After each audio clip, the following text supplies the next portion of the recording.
You're. What's good? What's good? What's good? Mic check, mic check, mic check. Let me know if y'all can hear me in the chat. DJ, check your mic, my good sir. So Mic happy check to one have you. two 1 2. So happy to have you, my brother. And Yeah, they was talking. I don't know if you saw the comments, but they was like, it's serious when DJ pull up. It's serious when DJ pull up. If we can get a hold of the semi-pro to to come on down and talk some hip hop with us, it's got to be a good occasion. It's got to be a good occasion. But let us know if y'all can hear us in the chat. Go ahead and check your mic, DJ. Mic check 1 2 1 2. Mic check. I'm good. I'm Let us good. know, y'all. Let us know. And also let us know if it's a level difference. Like if DJ's louder than me or vice versa, because we want to get it as close to level as possible. And we'll take the first couple minutes to make sure that's straight. Okay, sounds good. We can hear y'all great. Shout out to everybody who was in the chat before us. Y'all already know. If you've been watching us, you already know we gonna be on CPT. You already know. So if it's listed at 7:30, we're not coming on prior to 7:35. DJs is always slightly lower. And that's the thing, like that'll be the thing in the live viewing, but the playback, he's always way louder than me. So it's and I'm actually projecting more than I normally do. So that's probably a reason. Because I know generally I'd be like, yeah, we're gonna talk about Yeah, but yeah, I feel like I got I'm a little bit more energized, because we got some crashing out to do today. Oh Lord.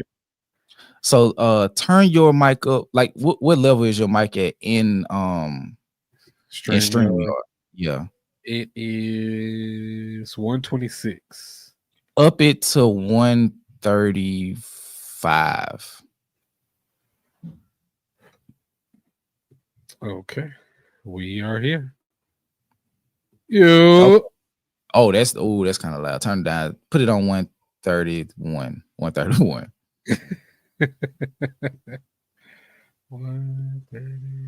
Man, what all did I have in the thumbnail? The Gatorade, new music, Lil Wayne ass line. I can't wait to get to that shit. I low key want to talk about that first. Yeah, get that shit out the way. I'm sick of this nigga, bro. I am sick of this. Nah, fuck that. I'm hit, man. I am sick of Lil Wayne and his fucking shenanigans. I don't give a damn about no big flick. Fuck all that shit. Listen, in hip hop, get his ass, DJ. Bro, listen to me. Wayne is one of the greatest of all time. I understand that. He influenced my taste in music. I get that. But we gotta stop giving this nigga so much grace, bro. Oh, he just so aloof. He be in his own world. He be smoking that good. He don't know nothing that's going on around here if it ain't rapping. Nigga, that's some bullshit, bro. I don't want to hear that shit. Talk about he don't know that Not Like Us is Kendrick Lamar and that Not Like Us is this and Drake. How the fuck you not know that?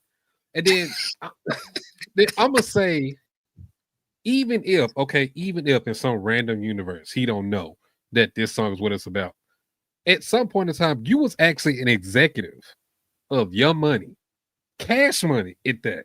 Both. Like, you was an executive.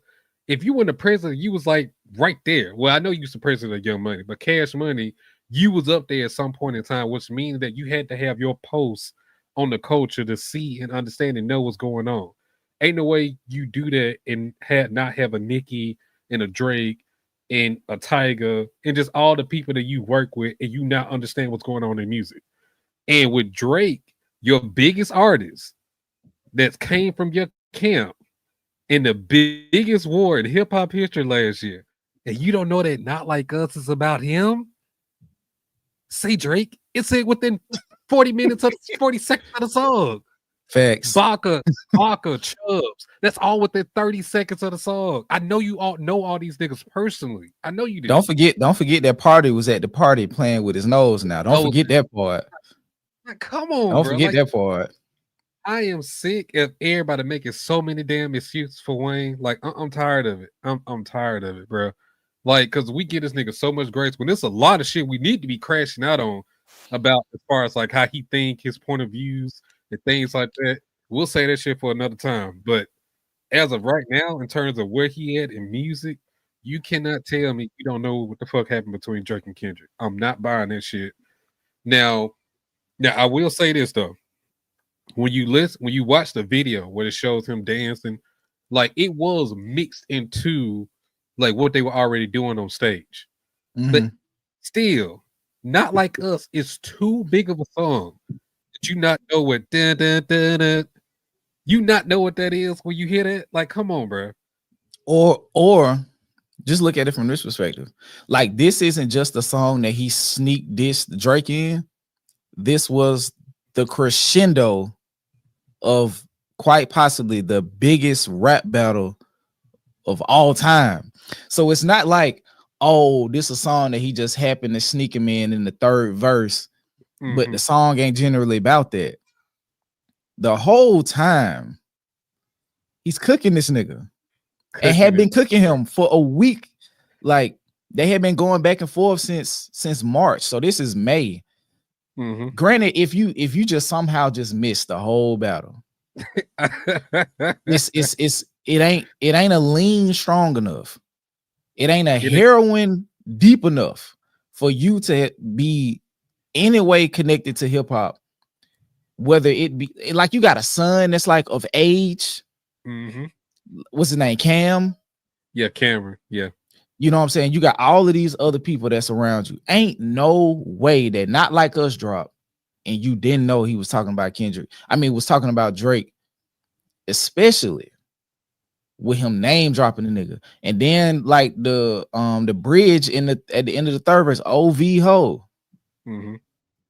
That's like, the part. How do you not? Like, he made it so clear who he was talking about. And this another thing that I want to say. If Wayne's so aloof and he don't understand what's going on in the world around him, how the fuck does he know anything about the Super Bowl and even have a reason to be upset if he don't if he don't know nothing that's going on around him? Like, I just want to just really think about that for a second. You talking out the side of your neck when you heard Kendrick drop your name drop you on Whacked Out Murals. You let the people around you gas your head up to thinking it was a diss, so you responded. And then you backtrack when it was like, oh shit, wait a minute. I might have to stand on this, like J Fold backing out on shit. But that's neither here nor there. But it's no way that you not know anything about that, but you be upset about the Super Bowl. And the reason why, well, I'm not gonna say the reason why Kendrick got the Super Bowl is just because of Not Like Us. I'm not saying that. Because he has the catalog and the pedigree to do that, as we saw. But a big part of them selecting him is because of the beef and the highlight it put on hip hop last year. So you can't tell me the reason why he got that. You don't know nothing that's going on. Like, I'm just not buying that shit. And people are making so many excuses for this nigga. And I'm just like, y'all, the excuses y'all making for Wayne, y'all making me really not like this nigga. So like, please stop it. Like, please stop it, because it's a lot of conversations, and me and you have talked about this behind the scenes about Wayne that nobody's really ready to talk about yet. Those are the conversations that's gonna make you look at him differently. And this right here with his fans being so gung-ho is making me bring out those, some comparisons and things that I really want to talk about just to shut y'all asses up. So I don't want to do that right now, but I just want to say that this nigga is lying. He absolutely knows Not Like Us is. He just got caught in the moment. Just admit that. I would rather you just say, man, damn, I was grooving on stage. The beat is fire. And, I just got caught up in the moment because you was singing the hook. I saw you. You was singing the hook. So, I mean, you just say you got caught up in the moment, bro. That's all. Just say that. But to say that you don't know that it was even Kendrick rapping the song, that's nuts. And then you look at it like this. He's been connected to them one way or another for 15 years. Like, if I'm not mistaken, J-Rock did a song and had Wayne on it. Yes. Before Kendrick even dropped Section 80. Yes. Kendrick did the C4, like basically was paying homage to Wayne, flipping the excuse me, flipping the beats from the Carter 3. He did a song with Kendrick, Mona Lisa.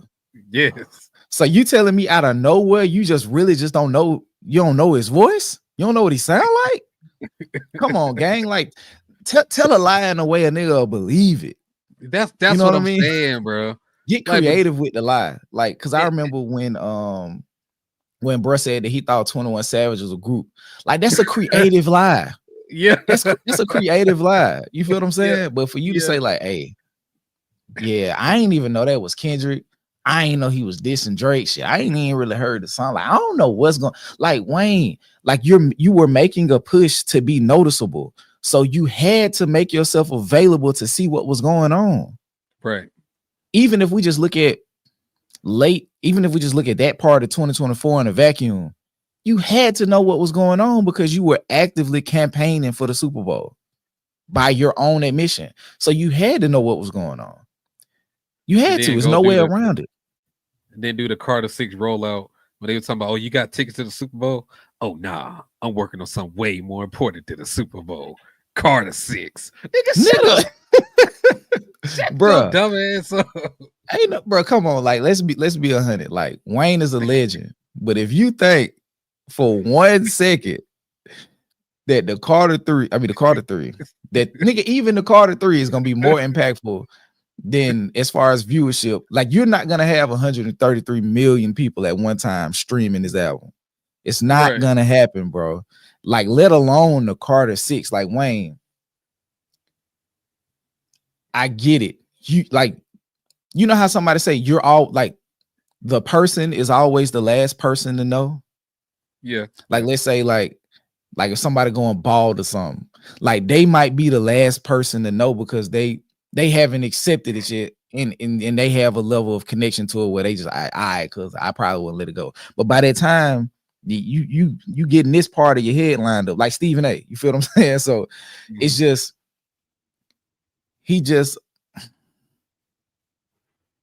and let's just be real. I do think from what I saw of the feature list from the Carter 6.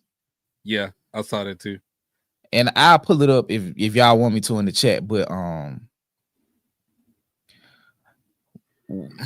I think this is gonna be the moment where he starts to realize, like, yeah, man, they ain't really rocking with me like I thought they was.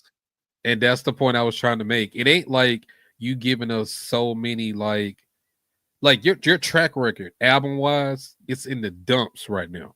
Let's just be for real about it. You ain't put out a great to solid project since Carter 3, Carter 4. And I think I'm really, well, I say Carter 4. Carter 4 was kind of decent. But everything from Carter 4 after that, and it's been years, at least 10 years now, in between that, no, bro. You've been shooting bricks. So if anything, you need this Super Bowl rollout to help push forward the interest in the Carter 6, bro. Wouldn't nobody checking for that shit like that? Your last one, Brick. You really ain't on shit. So yeah, like, and you know that, and he know that. That's why he's taking advantage of the rollout. He did that commercial because you understand what's going on. You need that push, and that's crazy to say for someone of Wayne's pedigree to need a push, because he should be at the point to where everybody's excited when he dropped, but that's just not the case. Because when he's rapping lately, it's hit or miss. Sometimes he show those flashes of greatness, flashes of brilliance every now and then. But for the most part, because I do you a better example. He put out the fix or the fix before the Carter 6 or some shit like that. That shit went no kind of traction. Like throwaway songs. What's that? I don't know if y'all can see that, but when you put in Lil and Apple Music, he's not even the first Little anymore. Damn, that's crazy. He's not even the first Lil, so the algorithm not even choosing him first. Shout out to Moni in the chat. But yeah, and I also, and when I did that because I wanted to help make your point and look at the how many albums he's put out since the Carter 4.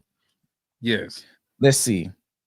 Collie Grove 1, Collie Grove 2, The Fix Before the 6, Funeral, Carter 5, Free Weezy, I'm Not a Human Being. So that's what 2, 4, 6, 7, 8 albums. How many of those were good or notable? No, how many of them were notable? None. So what he feel like he should have been automatically chosen to be on the Super Bowl. Like at this point, you living off legacy, you living off your name, like Moni said. Yeah. You haven't done anything impactful like in the last 10 years as far as like, oh, we gotta get Wayne on the Super Bowl. Like, yeah, you done had some good verses. You can rap. Yeah, absolutely. You've had you've had a slew. If you had 16 more bars on God Did, you would have had the best verse. But let's not convolute that with you feeling entitled to be on the Super Bowl stage and then doing all of this. And like he said that he chopped it up with Dot after the Super Bowl and congratulated him. But then you go say you didn't watch it, and then you say that they ruined it. They ruined your Super Bowl experience. So you don't want to do it no more. Why do you sound 5? Bro, like, come on, bro. You sound like a fucking child, bro. Grow up. And that's a big thing with Young Money. Ain't none of them grown. Like they all act like they're like 16. Yeah. They all act like they're like 16, which explains predilections and niggas is suing, so I'm gonna hold that. But real quick, let me read this super chat. Shout out to Habitual Line Stepper with the $20 super chat. I'm here for the crash out. Yeah, man. Hopefully we're giving y'all what y'all looking for. But yeah, I think that's a big thing for that entire label. Somebody said it in the comment section. Shout out to Lachey Lennox. Arrested Development. Them niggas are suffering from Arrested Development. Bad. Bad, like horribly. Like none of them are like growing up or progressing in their life. And the older they get, the worse it looks. Like Wayne still dressed like he 21, but not a good 21. Right. Like he don't dress like a fly 21. He dressed like the 21 year old who do drugs. The 21 the group? No. He dresses like a 21-year-old. Yeah, if you were trying to be funny, I got you. But Root 21 or Root 21 or 21 the group or what Forever 21. You feel me? Like, and he looked like he missing a couple chromosomes, so it might be 21 in me. 23. He 21 in me. That boy look funny. But oh man, one part of it that I wanted to discuss. Hey, real quick. I need y'all to hit the like button in the chat. We got based on what I just saw, we got 230 in the chat. We got 90 likes. Can y'all get that up, please? It's free. It's free. You ain't gotta spend no money. But please, if you in the chat, hit the like button.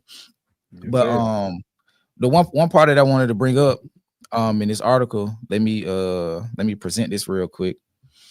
Cause it's just crazy, bro. The shit that, like you say, the shit that we let people of his ilk get away with. And it's like we be like, he don't really have like his memory shot. Bro, Wayne is in his 40s. Like, Wayne ain't that old, bro. Bro, look at this Flavor Flav looking ass nigga. He looks horrible, bro. Oh my god. And I don't want to rush him too bad. But bro, have you ever seen Gremlins? Hell yeah, I seen Gremlins. Like he look like what they look like when they get wet. Man, throw some water on this nigga. It's over. He look like one of the characters from like Alien 3 or something. Like he looks terrible. He look like a smaller mouth come out his mouth and kill people with it. This nigga is ugly, bro. But it's like a big part of it's like, bro, look like his teeth leaning back. Bro, do he put his teeth in every morning? Do he take them out every night? Do he got the Dame Dash package? Skip. Bro, Wayne looks crazy, bro. And one thing that like is common with people who like do hard drugs, they teeth always fall out. Yeah. Like we went to the Project Pat concert last night. Shout out to Project Pat. Yes, sir. So I'm looking around.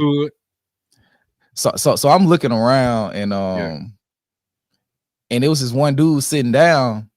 Cause like Project Pat brings a certain crowd. It's gangsters, drug dealers, drug users, drug abusers, and a bunch of kids who had no business listening to Project Pat at 9 and 10 years old that was in this concert. Yeah, so like I said, I'm looking around, and this is one dude sitting down, bro, and like his front like 12, it was like 4 fronts missing. Like it was one of the front ones, one of the side ones, a fang, and one of the molars, all on like just one side, just missing teeth. And I looked at him and I was like, yeah, I know he either been to jail or he on hard drugs, or he just got off hard drugs from jail. So he looked crazy. You feel what I'm saying? Yeah. So I feel like the way Wayne mouth looked, no diddy, like it looked like his teeth finna fall out, bro. Like the screws, the only thing that's holding them in. Bye, sweetie. I see. Like you going to my mama house tomorrow? What's going on there? I think she doing something for Easter. Ask your mama and follow up. But yeah, I think so. If so, I see you tomorrow. I love you. Thank you. You're welcome. But bro, you know what he looked like, bro? You ever read the Animorph books? The Animorph? Yeah, Animorph books when they be. I haven't. Bro, you got to look at the covers when you see that they transforming into the animals. You see the transition stages. Bro, they transforming from a boy to a damn tiger, or a boy to a bat, or some shit like that. I'm finna show you what he look like. I'm finna show you what he look like, and you finna be weak. Hold on. Oh god, this shit crazy, bro. This nigga is, man. Come on, bro. I'm sick of the grace, bro. Like, I'm sorry. Like, we just gotta cut this shit out and just really hold people accountable for the shit that they say. I'm sorry. That's a fact. I definitely agree. He looks terrible. Let me see if I can this nigga ugly, bro. Hold on. Shao Kahn, no. This is what he look like, bro. Now let me go back. Hold on. You suck. That's how them teeth look, bro. It look like it's part of the mask that he take off every night before he go to sleep, bro. Wayne looks crazy, bro. And we can rush him because he did it to himself, bro. He did it to himself. I fuck with Wayne, bro. Wayne looks insane, bro. Wayne looks insane. You feel what I'm saying? Like, Shao Kahn is crazy, dog. That nigga looks crazy, bro. And it was, bro, that nigga looks crazy. But let's get to this article before we spend an hour talking about him, bro. Man, finish him, man. But Lil Wayne claims he was unaware of Kanye and Jay-Z's Watch the Throne album. His fans call bullshit. Yeah. What? Yeah. I didn't even read the title, bro. He didn't know. That's what he say. So Lil Wayne apparently didn't know Ye and Jay-Z made their collaborative album, Watch the Throne. During Wayne's interview, this reading is fucking me up, but during Wayne's interview for his Rolling Stone cover story, Watch the Throne came up during the conversation, prompting him to ask, what's that? When writer Andre G told him it was Ye and Ho's joint project, Wayne responded, they did an album. They did an album. It's like, bruh, it seems Wayne's unawareness is nonsense. He directly dissed Jay on his September 2001 song, It's Good. Talk about baby money. I got your baby money. Kidnap your chick. Get that how much you love your lady money. This was a response to Jay's Watch the Throne song, Ham, which arrived in 2011. I'm like, really? $500 million, nigga? Really? You got baby money? Keep it real with niggas. Niggas ain't got my lady money. Rap. Now, this is extra context to this. So let me pull this down so y'all can see us real quick. Remove this from the stage. If you go back and listen to Welcome to the Jungle from Watch the Throne, he dissing Wayne that whole song. That entire song is a Wayne diss. And I think we talked about this on our Decipher revisit for Watch the Throne, the Welcome to the Jungle song. What the fuck is the press? What the fuck is the press? Either they know or don't care. I'm fucking depressed. What do you say? Just lying in public, risking my life. I'm already dying. What's up, buddy?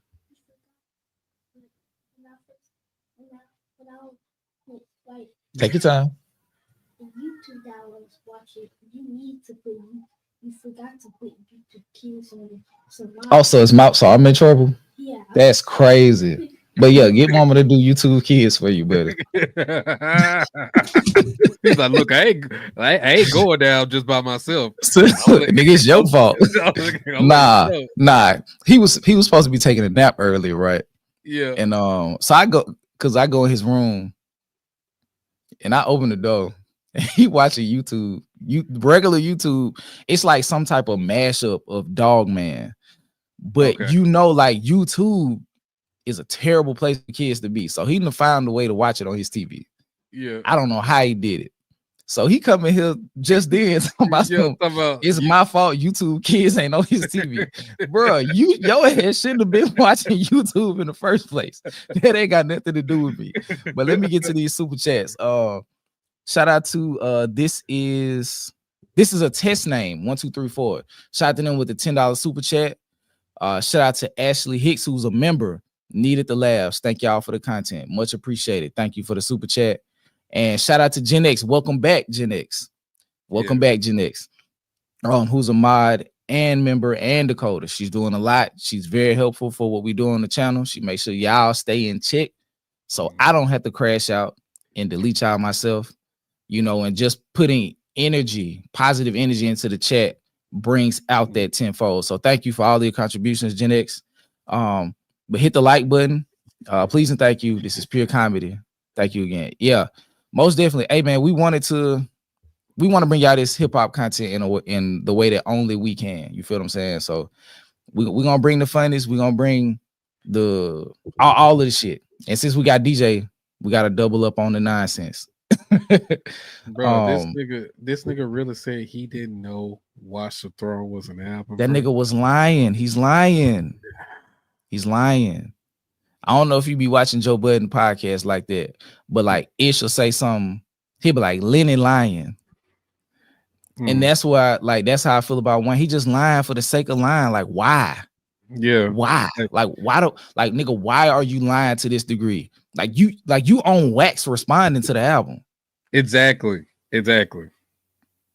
Like you've been chasing Jay-Z your whole career, bro. Let's just be for real. You wanted to be down with Rock at one point. So I know you know what's going on with Jay-Z. And then Kanye is somebody that you were close to at a point in time. And when Jay-Z and Kanye made Watch the Throne, they pretty much at the height of their careers for the most part. That was one of the biggest albums that came out during that time. And then you had Otis, and then Niggas in Pairs. There's no way he didn't know. It's not like it was a fly-by-night album and they didn't go on tour. Like 2012, I think that was the year that album dropped. I might be wrong. It might be 2011, but whatever year that was, that album dominated the year. Yeah, there's no way you don't know that. Nigga, you lying. Yeah. Nigga, you are lying, bro. No, it was 2011. It came out the same year Carter 4 did, because Carter 4 came out in 2011. So I wonder if he don't remember because it outshined it. It took all the attention. I don't know. Maybe. Talk your shit, DJ. And he dissed him on it too, twice. Exactly. How dare you? Like, bro, watch your mouth talk about Beyonce, all right? Watch your mouth. Like, I'm sick of this nigga throwing shots at Beyonce. I'm sick of y'all niggas bringing Beyonce. What the fuck Beyonce got to do with this shit? Jay-Z is his own man. He can fight his own battles. Y'all don't need to be bringing Queen Beyonce in this shit. Watch your mouth. Watch your tone. And I'm just leave it there, bro. Watch your mouth when you're discussing the Queen, nigga. Shout out to hold on real quick. Shout out to Absa. She said all of this comes down to Wayne is an effing hater. Facts. Yes. Facts. Yes. Shout out to our cousin chilling with Moni. Speaking of, Moni will be in Atlanta for the Atlanta show. So if you are going to the Atlanta show, we may bump into you there. We're gonna be there. And also for the people going to the Atlanta show, we're gonna kind of be if we can get there at the time we want to, we're gonna be in the street trying to talk to some people before the show starts. So like maybe like some little quick interviews, because we're gonna make a blog for our trip to a little footage in that won't get our channel took down. And maybe some stuff like on the way back, like just making a little blog of our trip to the GNX to the GNX tour. It'd be everything outside of the stadium because apparently we can't even bring cameras and none of that shit inside. They ain't Oh talking yeah, I'm talking about about. We might be able to get like a little 5-second little snippit from yeah, the camera phone. Not too much. yeah, not too much. Not too much. Cause if we do a lot, like let's say we get like a couple minutes, I might stitch it together and put it on Patreon or something like that. Yeah. But other than that, I mean, no, bro, people got away with posting stuff from like it's whole ass concert sets on YouTube. So you never know. But we'll figure it out. I don't want to be the one to find out. Yeah. I don't want to be the one to find out. I'm sick of Wayne in the line, bro. I'm sick of this bullshit. And y'all gotta stop caping for this nigga just because he made drop 3. I don't give a fuck. This nigga is lying, bro. He is lying through his teeth. I don't give a damn if he made Dedication 1 or 2. Fuck that shit. Stop lying, bro. I don't give a damn if this nigga made Fly In and Fly Out. I don't give a damn, bro. Man, classic. I don't give a damn this nigga made Money on My Mind. Hustle Music. I gotta find my receipt. I don't give a damn if he made none of these shit, bro. I don't give a damn if he made Bling Bling. The Block Is Hot. Go DJ. The song that I had is my callback ringtone for years in middle school. I don't give a damn about none of that shit. The Spoon Is Hot. Like, I don't give a damn about none of that shit, Skip. That's a bar. Dang, Wayne, The Spoon Is Hot? That's crazy. This nigga is a liar, and I'm tired of it. It is nothing that he can say to me right now, unless he drop a fucking classic album to make me get off this shit. Nigga, even still, you still had 15 years of problematic behavior. Ever since ever since that deposition, he been tripping. Oh, yeah. Yeah. He low-key been tripping. What he said, like, you know, in the real world, they can't save you. You know they can't save you. Wait, what are you talking about? Nigga, what? Are you literally threatening this man on camera? Like, what are you doing? Like, stupid. You're not that smart, bro. You're not that smart, bro. You're not that fucking smart. Let me finish these super chats. Shout out to Foxy. Shout out to Foxy Blue with the $10 super chat. Impeccable crash out, y'all.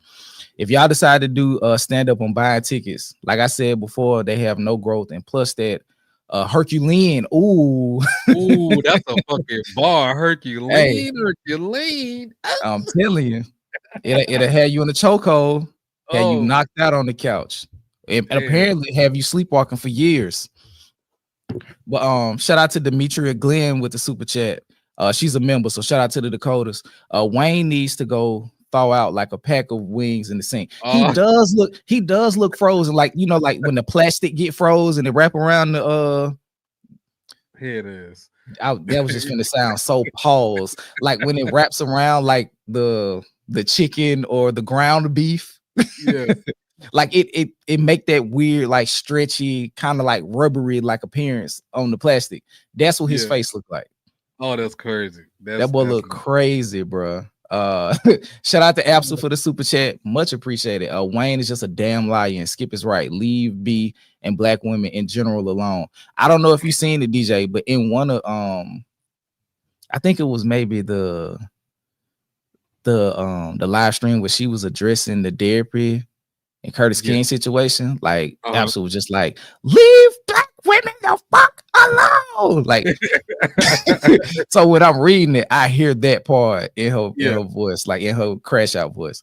But a shout out to Miss Milf, member as well, and a mod. I saw the Watch the Throne tour in 4 states. Wayne ain't dumb. That's a fact. Dang, like you was in 4 states. Let me find out you a roadie. Like, let me find out you a roadie. Let me find out you got an interesting story. Like you was on the crew or something. It was like setting up the setting up the stuff for the tour. Let me find out you plugged in, Miss Mia. And shout out to D2B2, sponsor of a bunch of chats. Gifted 10 We Are Decipher memberships. Much appreciated. I'm gonna tell y'all, like I tell y'all every time somebody gifts memberships, go over there and check out the Road to 100 series. We're getting close to wrapping it up, and then we're gonna do our top 25 albums of 2024. We did 100 albums. You feel me? So That's why that process has felt like it has spanned over months, because we were covering albums that spanned over a year. So if you want to know what was going on last year outside of the beef, music wise, Yes. Road to 100 is a fantastic place to start. Fantastic place to start. And once me and DJ get our schedule back in tune with how we're gonna finesse our Sundays, we're gonna get back to doing the vinyl on the wall reactions that go on to the Patreon, and the damn series, the Cypher Session series. Soon as we finish the top 25, that is the next thing that we're getting into. We're gonna do about 8 episodes for Damn. So every week you'll get an episode from Damn covering a specific theme, a specific topic, a group of songs, however it's presented. That'll be for 8 weeks, 6 to 8 weeks. So yeah, we got some dope shit going on. I'm gonna throw a couple shots to the moon to see if we can get some people from my dream team list in here on the collab. If not, it's cool.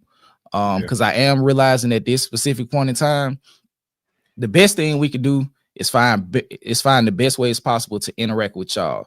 Like the collaborations is dope, especially when it's good reciprocal energy. But we ain't gonna chase it. You feel what I'm saying? Like I've learned that in this last period, especially with what just happened with the collective and all that shit. We're not into chasing none of that shit. Like we are who we are with or without any collaborations. We appreciate the ones that we get, because the ones that we've gotten so far have all been genuine. You know what I mean? Shout out to Absa, shout out to Moni, shout out to Kiki, shout out to Foxy. Yeah. All women, might I say. All women, might I say. All women, might I say. I'm gonna just leave that there. But shout out to all of y'all who have been a part in helping us grow, whether it be from a like, a collaboration, a share, anything that you've done, just watching. We appreciate all of that. You feel what I'm saying? So yeah, we're gonna continue to do what y'all came to us for. We're gonna get back to our album breakdowns, song breakdowns. The reactions is gonna be just to have something that y'all can get in bulk throughout the week. But yeah, we finna ramp shit up, because starting in the summertime, Monday, Tuesday, and Friday will be available, because Ro won't be he won't have practice and games and shit. So we got y'all. We got y'all. I'm doing some reactions possibly after we finish this. So y'all gonna get some shit. Y'all probably gonna get anxiety Monday, because Sunday never works well for uploads for me personally, or for the channel. So yeah, I think we good on this Wayne shit, because you said you didn't know that he lied about the Washington shit. No, I didn't. That's literally because, like, I mean, obviously I see the picture, but I just didn't pay attention to the headline until you lowered it. I'm like, oh, this nigga lying about that too? Like, what else is this nigga lying about? Like, I don't know, bro. Everything. That nigga's an ass. Like, that just and this just for me. Shout out to Miss Miles FTW. Just want to let you know the spoon is hot. The spoon is hot. Almost made me crash this car. Had to wait till I parked to comment. I slid that one in there. That's some shout out to Pusha T would approve. I say that. But no, man. I just at the end of the day, we can move on, bro. We just gotta stop the cap, bro. Stop the cap. Wayne, you gotta cut this shit out. If you're not gonna be an integral part of hip hop right now, just go on, skateboard, smoke, or do whatever you're gonna do at the comfort of your home or whatever, bro. Don't be coming out here in these streets lying and shit and getting your ass cooked. Don't be trying to get into no damn beefs, because we know clearly that you not the type to engage in beef. Like, you don't really do the back and forth well like that. You said that numerous of times, and it's actually shown, because every time that you tried to clap back at somebody, that shit was weak. That shit was ass. Especially that ghoulish shit where you tried to go back and push her. Bro, I'm gonna put his head up his ass about the head butter or whatever some bullshit he said. Wayne, stop it, please. So I want to talk about something too that happened leave it alone recently, speaking on like hip hop tandems. Because I feel like and as far as tandems, like we can be two of the greatest that ever did this shit, bro. So I just want to Yeah, say that. yeah, of Um, course. and what made me think about it is Elliott Wilson. Elliott Wilson, and it's not even on the docket. Elliott Wilson said, the Tunchi doesn't remember or know anything narratives must cease. It's exhausting. Ah, okay. No harm, no foul, right? Right. Let me see if I can pull up the let me pull this down. Cause Yeah. recently B Dot, and I don't know if you heard, but B Dot said that him, because I might not need to pull it up, but B Dot addressed the quote unquote friendship between him and Elliott Wilson. Yeah. Said they were never friends and they haven't spoken since the ending of their contractual agreement with Rap Radar. Okay. That's one thing And we gotta understand with these people. Like the facade that we see in hip hop and mainstream and all that, you know what I'm saying? What we see may not always be real most of the time. I will say for us, Skip is my dog. So what you see is real. We talk on a daily basis. We incorporate our families together. So this is some real shit.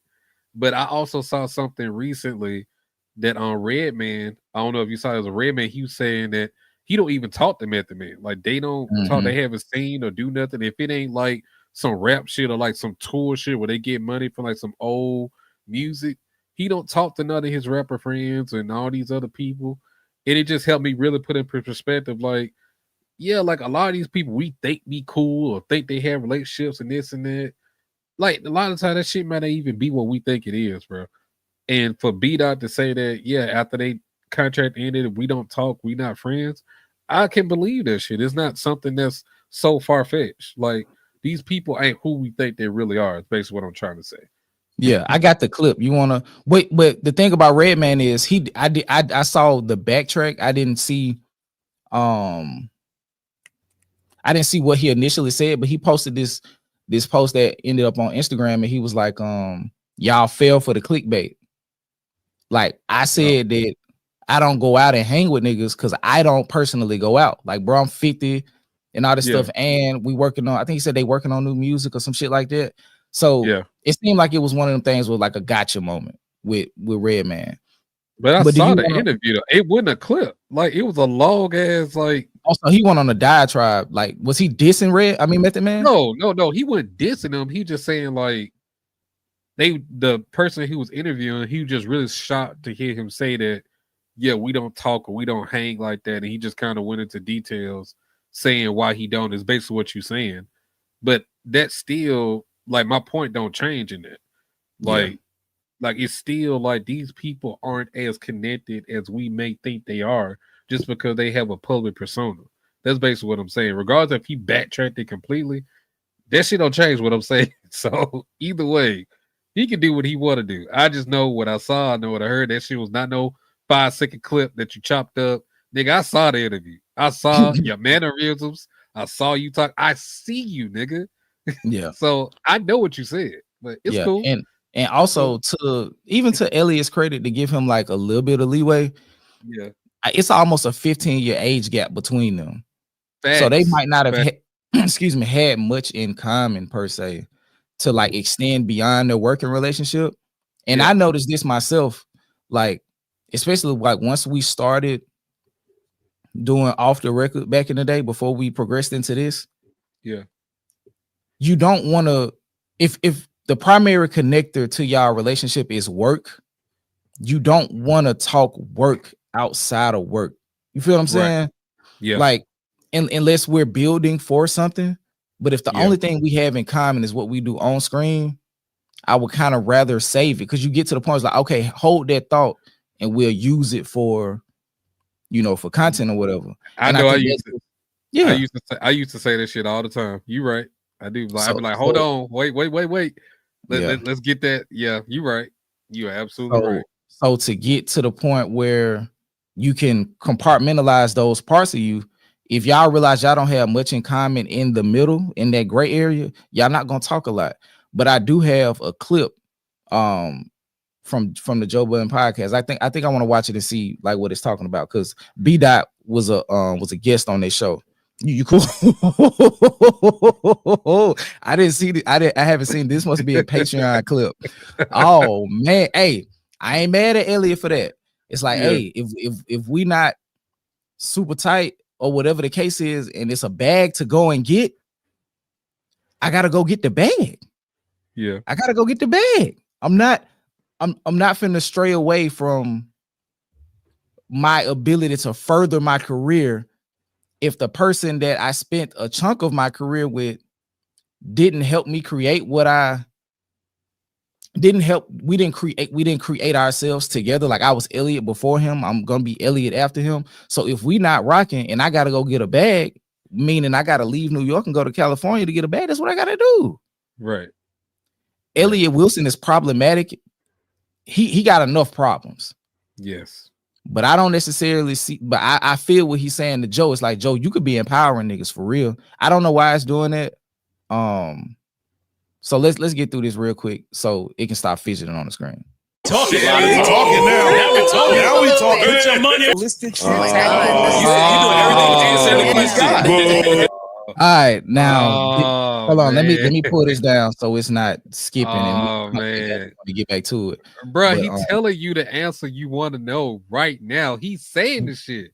We don't fuck with each other like that. I don't fuck with this nigga. I don't care what he do outside of work. But but I know when we put on our jerseys and it's time to go hoop. Yeah, that's my guy. Everybody's not cool like that. And like you said earlier, everybody doesn't have to be. If they got great on air chemistry, when them lights come on, when the mics come out, if they work well in that space, they work well in that space. Like they don't have to be cool. Like because they probably weren't cool prior. That's the energy I'm getting to. Yeah, because it's not like they fell out during the process. Like when you look at Beat Out the whole time, look at his body language, bro. The whole time as Elliot is speaking, he don't want to even hear this nigga voice, bro. That was tight. Like it was a struggle for him to get through that shit. You can clearly see, like you can see it, bro. They don't fuck with each other, bro, and that's okay, bro. And I don't even think it's I don't think it's no animosity. I just think because what it looked like to me, just reading his body language, also, it's like it's something that he wants to say, and that will take away like the steam from the moment. It's just like, hey, bro, we're co-workers. That kills what Joe Budden is trying to do. Yeah, because what they're doing is creating a moment, and they're probably doing that to garner like this. This is all potting. Of course, like I've gotten to the point where I understand Joe Budden them and what he's doing. Everything he's doing is for a moment. It's not just for a moment before the promotion. Like I also have a conspiracy theory that I honestly believe that they fell out with Rory and Mal, but I think they took it to the next level to help springboard Rory and Mal into the next venture. Okay. I think like it was like, okay, we beefing, but we know how this content shit work. So cool. We'll make that work to get to that space, and then we can do what we do because we still got love for each other. We just fell out. Like Maul don't fuck with Joe, fuck with Joe, but an indicator that it was probably some like behind the scenes shit going on with that.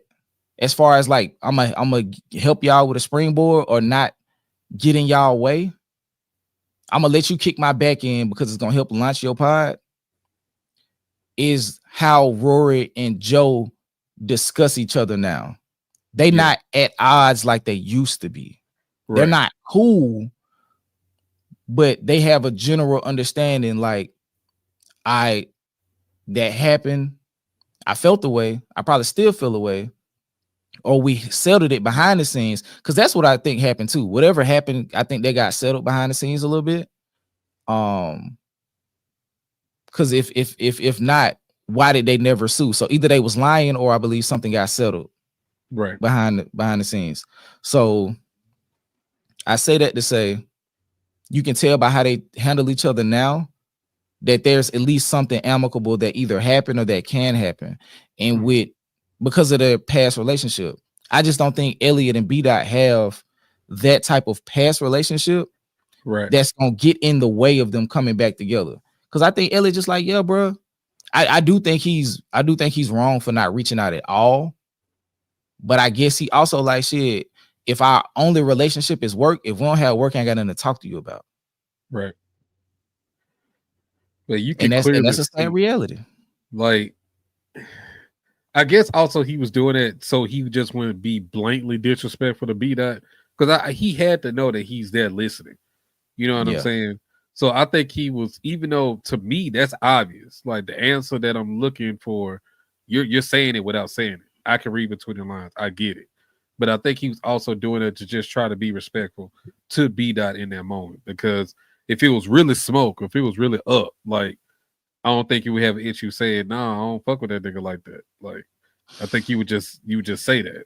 You know what I'm saying? So that's a little decorum for him, I guess. Yeah. But I still don't really rock with Elliot Wilson right now. He be on some other shit. But yeah, stop trying to force relationships. Like, y'all don't have to force shit. If it's natural and they rock together, you know what I'm saying? It'll happen like that. But yeah, you know, so you can clearly see they trying to force them to be together just because the optics look great because of what they've already done, and that just may not work no more. Things change, bro. So that's all. Yeah, I agree. Like, yeah, let's go back into this clip. I'm gonna pull it back on stage. Yeah, I want to see what else gets said. But Elliot is making some good points. I don't know why it's glitching like that, y'all. My bad. Let's real quick, DJ. Do you notice how his body language changed once Elliot addressed the elephant in the room? Yes. I feel like at that point, B-Dot could relax. Yeah, he's like, finally, y'all say, like, that's what it is. I know what it is, bro. It's not that deep. We just coworkers. We don't have beef. We just not coworkers. I mean, we just coworkers. That's it. And since we're not working together, we're not coworkers. I got people like that at work. Like, hey, how you doing? This and the third. When I leave out of that building, I am separate. I don't even know you anymore. Right. It's I don't weird know when you until I get back. Yeah, I'm gonna be like, hey, don't walk up on me like that. Like, that shit weird, bro. Like, the conversation my wife might swing on you, like, you don't know me like that. And then the conversations we have at work, I don't even feel comfortable enough to have outside of work. Like, I don't really know you enough to be like, damn, if I see you at Walmart, like, nigga, what's up? Like, no, bro. I'm keep going to go get my eggs at $7. I might hit you with this. Yeah, like, what's up, bro? And keep it pushing. But no. Yeah. Going on with that friendly shit, man. I don't know you like that. You might have something going on in the streets I don't know about. Now they think we cool. Exactly, bro. Wrong, nigga. I know you at work where it's safe. Yeah, that's it. That is it, bro. Let's finish this glitchy ass clip. Yeah. Yo, wait, hold on. We ain't talking about your back. Say I'm not saying that. I fired the agency after that too. As I told B-Dot. B-Dot knows. I feel like they dropped the ball. So I took responsibility for that. Okay. That's boy, that last thing was a hell of a reach, boy. What happened? You talking about, I'm like, I don't want to come do y'all show if I don't know if the co-work, like the hosts are cool and shit. If y'all niggas ain't gonna talk no more, I don't want to come up here. Like, that shit ain't got nothing to do with you and your band. Yeah. I think that was soft promotion for Rap Radar. I think that's what that whole thing was, because Joe knows he can make a moment, he can stir up conversation, because now the conversation is going to be like one of the conversations is like the market said that they don't want Rap Radar. It's gonna be like, who said that? We want Rap Radar. Yeah. Like if that campaign that they just did was successful, because basically Elliot and B-Dot just bought a piece of real estate on the Joe Budden podcast to discuss the lingering possibility of them joining back up and restarting Rap Radar. Yeah, they did it in a way that didn't come across cringy. Now, granted, they yelling and screaming, which is on brand, but yeah, that might work. That very, very well might work. And don't be surprised if you see some like Prize Picks or Cash App or one of them brands that Joe Budden is partnered with over time be affiliated with the startup of Rap Radar when they come back. And then that way they can be indie. Yeah. You know? All I know, it was funny. Him he was struggling trying to hang on that phone. Like, you know, when cartoons when they started to run, they be like, do. Yeah. Like that's what shit. He like nigga, hang up. Like, nigga, what the fuck are you doing? But that's one thing I will say, and I'm not gonna go too long on this point, but and I think me and you talked about this before. That is one good aspect that Joe does well in terms of like how his show has been able to go so long. It's the connections that he has made in the industry, and to be able to call people up on the dime and they answer, and you actually able to talk to, you know what I'm saying, these people that, you know, we don't have access to, and bring them into the conversation just on a whim. Like, hold on, I got this nigga number. Let me call this nigga. And you just call him. You know what I'm saying? They answer the phone. Like that's a fire way to use your connects, bro. Like, so I mean, I just gotta give him props for that. Because I know for sure if I had that kind of pull and I had them kind of relationships, I'm gonna use them too. Damn right. So hey, cuz put in a good word for me with the people. Yeah. And Joe will be like, we got to do it in a way that makes sense. Now, I might crash out on you a little bit. All right, cool. Whatever. Yeah. I know it's just content, my nigga. All right, hit you later. Love, one. Boop, boop, boop. Then they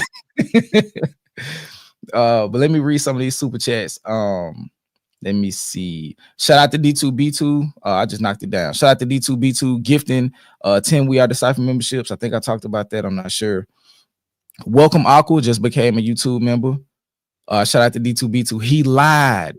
The ominous reverb. It's WrestleMania weekend, but I had to show some love to Skip BJ in the chat. Peace to you, V Conley. Thank you for the super chat and thank you for stopping in. Where's my belt? Do I not have my belt? I think my belt downstairs. I ain't gonna lie, bro. I have gotten a renewed interest, new passion, I guess, in wrestling again, bro. I don't know what it is, bro. Because like, even though I know the behind the scenes and the breakdowns of it, it just entertaining to me again. Like when I watch it. So, but shout out to yeah, he wilding again. Nah. You haven't seen it yet. He wilding again. He having one of the moments. So this is what 10. That's 30. This is 20, 30. So shout out to him for the 20 additional We Are Decipher gifted memberships. Sherry Moore or Shari, shout out to her. She gifted a membership, much appreciated. D2B2, body language is key. I can feel it in the air. I can't sing, y'all, but I'm gonna try. I read between the lines of your eyes and your brows. Your handshake ain't matching your smile. You niggas foul. Facts. Is that a classic album? The Becoming? I feel it in the air. Possibly. We can get into that. We got so much time. This shit is beautiful. I know.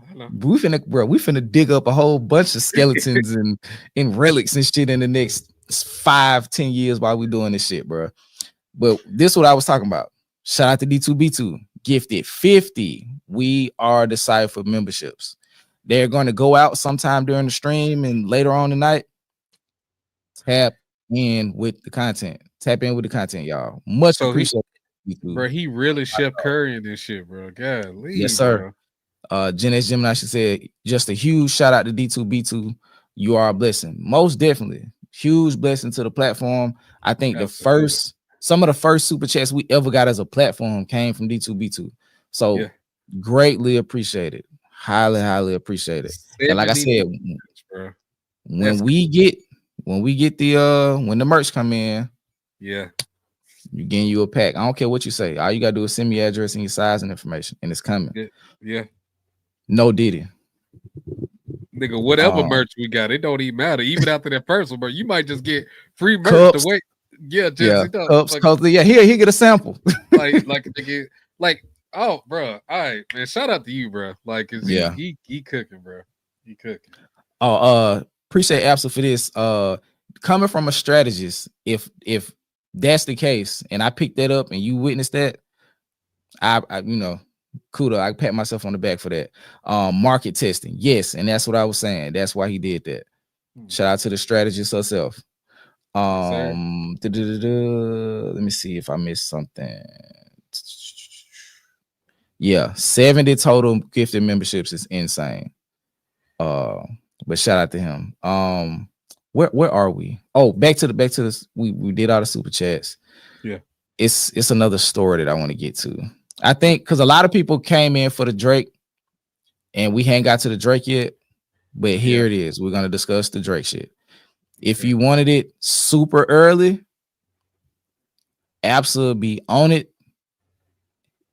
every single time. So we finna kick jokes and talk shit.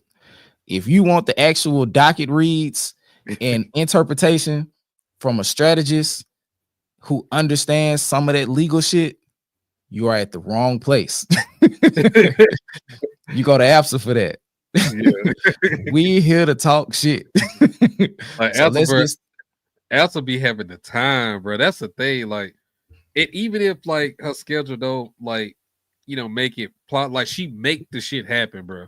That's all I can say. So that's why I respect it. Like, she be on this shit for the moment that shit is announced or is dropped, or I be hearing this shit from her. Like, it be breaking from her channel for me personally. Like, I don't see it in the news channels or nothing like that.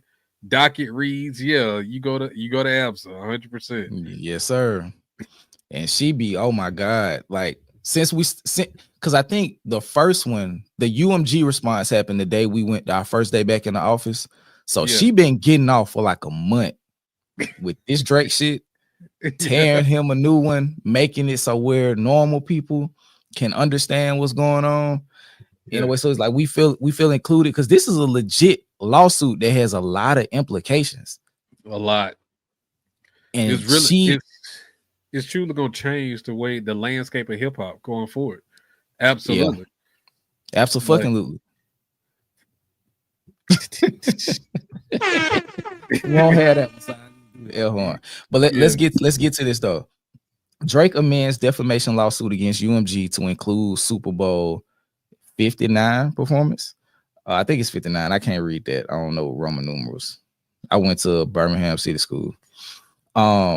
Rapper Drake has amended his lawsuit against Universal Music Group this week, adding details that involve the Super Bowl 59 and the most watched halftime show in history. But yet Wayne don't know that Not Like Us is a man. Come on, bro. Let's get into it. In the amended defamation suit filed Wednesday, Drake says rapper Kendrick Lamar's halftime performance of Not Like Us at February's Super Bowl revitalized attention to false and defamatory allegations against him. I ain't gonna say that because this nigga is suing. Drake first sued UMG in January over the diss track, alleging the record company approved, published, and launched a campaign. Let me read that again. Approved, published, and launched a campaign to create a viral hit out of a rap track that falsely accuses Drake of being a pedophile, PDF, however y'all need it, and calls for violent retribution against him, and cited a shooting at Drake's Toronto residence in May 2024 in which a security guard was wounded. Real quick, what happened a week before Drake house got shot in Toronto, DJ? You remember? A similar situation happened. What? A shooting happened at the Weeknd's crib. Oh yeah. That shit, with Cash and yeah. Like right? that's the shit that pisses me off. Like they're really manipulating it to make it seem like all the drama that happened to him is all because of Kendrick, not from some shit that he's doing, that he's been doing for years, and the relationship that he's had with these people in Toronto. Like, this is beef and drama that y'all got between y'all Toronto brethren. Okay, this shit ain't got nothing to do with Kendrick. Them niggas shooting your house up, they got nothing to do with that. Not Like Us. It's nothing in that song that will be a signal call to have violence against Drake. It's nothing in that song that will perpetuate that at all. Nothing. And they absolutely nothing. And they really manipulated that because of the timing of it to make it seem like because of the image and that's his house on the cover art of the song that it's leading people to him. Like, stop it.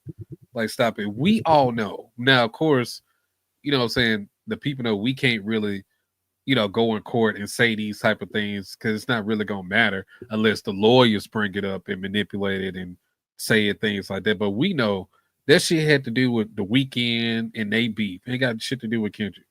And I've always hated that, the fact that he's brought it up like that. It just really make me look at Drake and being a bitch. I'm sorry, bro. It is what it is. Like, the more things that come about this lawsuit, the more respect I just lose for this nigga, the longer this shit goes on. And Yeah. I honestly just don't see how he can truly, be the darling that he once was in music and hip hop like this. I just don't see it, bro. Like, you're This done. You're done. This nigga's a parasite. I think that's the best way to say it. He's a parasite. And once y'all, real quick, DJ, shameless plug, y'all. Absol will tell y'all in the chat. I finished the out. Well, no. At the point when I sent Absol the email, I thought I was finished. The outline is like 94% done for the Drake video, y'all. See, look at Gen X. Skip, where's the video? Gen X. They on your bumper, Skip. I had no idea what it was going to take to create a video like this. I sent Absol last week, I think. I sent Absol I sent her the outline. Bruh. I got a new let me see. I can't say this stuff. I can't dog whistle Absol without giving away something. Okay. Well, I'll say this. Absol, I have a new section. You remember you told me to divide it into sections based on a certain concept? I have a new section. So I'm like I say, I'm 85. I'm really like 90% done with the outline since I thought I was done. So yeah, it'll be to y'all shortly. Well, not shortly, because I don't know how long it's gonna take to create it and do post-production, but y'all gonna get it, and y'all gonna be excited with y'all are gonna enjoy what y'all get. Yeah. Because even though Absol can't, like, because we got like strategist content creator privilege, so she can't tell y'all what she saw or what she read per se, but she can tell you what her opinion on what she read was. And I'm telling y'all, this shit is good.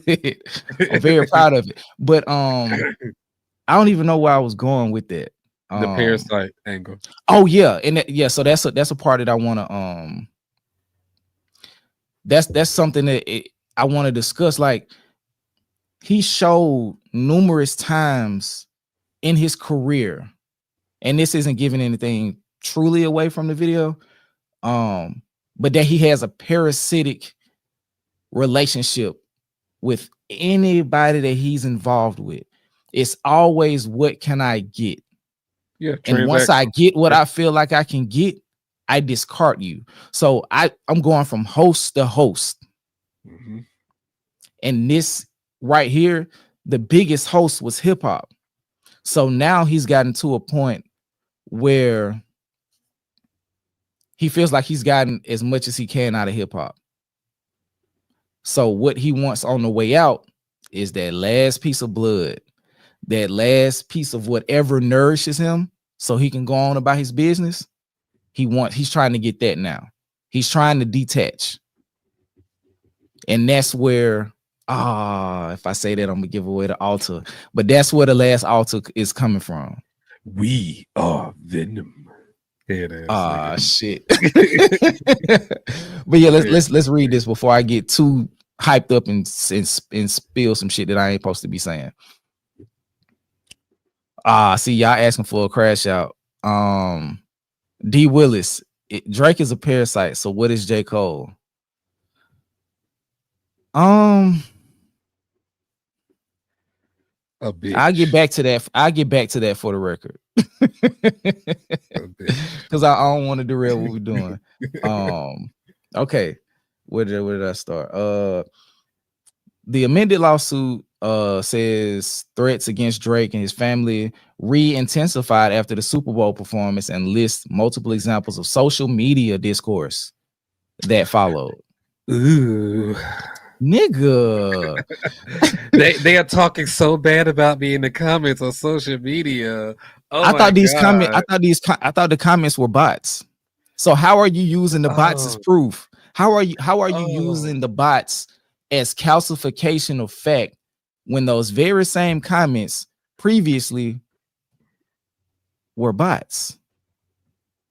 How does that make sense? If they aren't even real people, how does that make sense?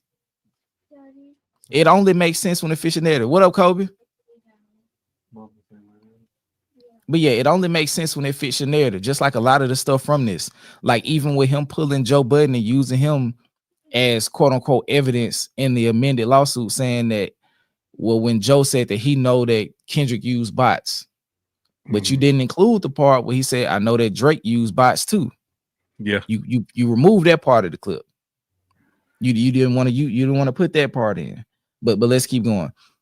The recording was performed during the 2025 Super Bowl and broadcast to the largest audience of a Super Bowl halftime show ever, over 133 million people, including millions of children and millions more who had never before heard the song or any of the songs that preceded it, the lawsuit states. It's just false, bro. It's just false. Yes. Well, I will say this. There may be some people who had never heard the song, because it's just people who don't necessarily listen to hip hop. So I get that, right? But to make it seem like the Super Bowl is the catalyst that made the song popular is insane. And that's what he's asserting in how he's saying what he's saying. Like, bro, the song wasn't even really popping for real. Like, it had a little buzz, but the Super Bowl made it huge. It's like, nah, bro, it was already 6 times platinum by the time it got to the Super Bowl. Right. It was already breaking so many different records by the time it got to the Super Bowl. And you can't hate and say Not Like Us is the only reason he got the Super Bowl if Not Like Us wasn't big enough prior to the Super Bowl to be impactful. Like, it's just like, bro, this shit does not make sense at all when you're looking at it from a logical perspective. He's telling a very good half of this story. Because, you know, like let's say 2 of your friends get into it and one of your friends call you first and they tell you their side of the story and you like, you know what, I'm riding with you. And then you get there and the other friend like, nah, bro, that's not how it happened. They ain't tell you what they said, did it? Let me show you what they said. They ain't show you what they did. Luckily, I got the Ring camera so I can show you. Yeah, I knocked this nigga out, but let me tell you what he said about my cousin first. Yeah. You feel what I'm saying? So I think that's the next phase of this lawsuit, is when UMG starts actually telling their side of the story. It's going to be very interesting, because that's the one thing that has not happened yet. Like, we have not gotten to the point where UMG has actually dispelled or really countered a lot of the things that Drake is implying in this lawsuit. We haven't gotten to that point yet, and I think it's going to get real ugly. It's going to get real nasty at this point. And for Drake has to know that. He has to know that. He's not stupid. So for the fact that him to even go this far with it, knowing what I know he knows about them, lets me know that he's on the way out. Because ain't no way that you go this hard and open up the books and, you know what I'm saying, the numbers to all these things and still try to be the top dog after this. It's just not going to happen that way. I'm sorry. Yeah. So he's definitely on the way at out. it. I think he's looking at it like, it's over with. So I'm gonna just get what I can on the way out. And I think that UMG hasn't told, at least from my perspective, because who am I? I'm just a dude with a YouTube channel. But I think UMG hasn't really attacked Drake. What's up, baby? Good night, baby. Love you. I come check on you before I go downstairs. Okay. All right, let me get that. Say bye, everybody. Bye, everybody. Easy. Go put that plate down.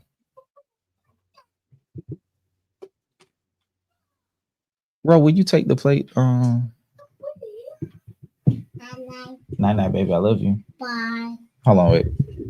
Yeah. She be hearing me mic check, so she talking about some yeah. Hey, look, they go Skip. See Skip. What's up, Kobe? What's up, man? I'll be back real quick. Let me put him down real quick. Okay, go ahead. I'm finna run my mouth. All right, I got you. Hold on.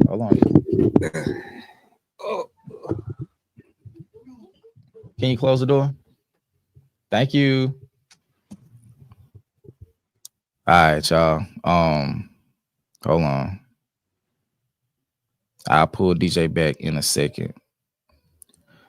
Shout out to D2B2. Shout out to Lil Ones. Most definitely, man. We don't want to hide that part from the channel because that's a part of who we are.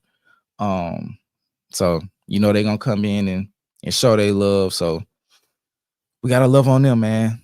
They are the future, gang. So we gotta pour into them so they can be built for, you know, all the stuff that's outside. Absolutely. Miss Mia, family first and second, actually.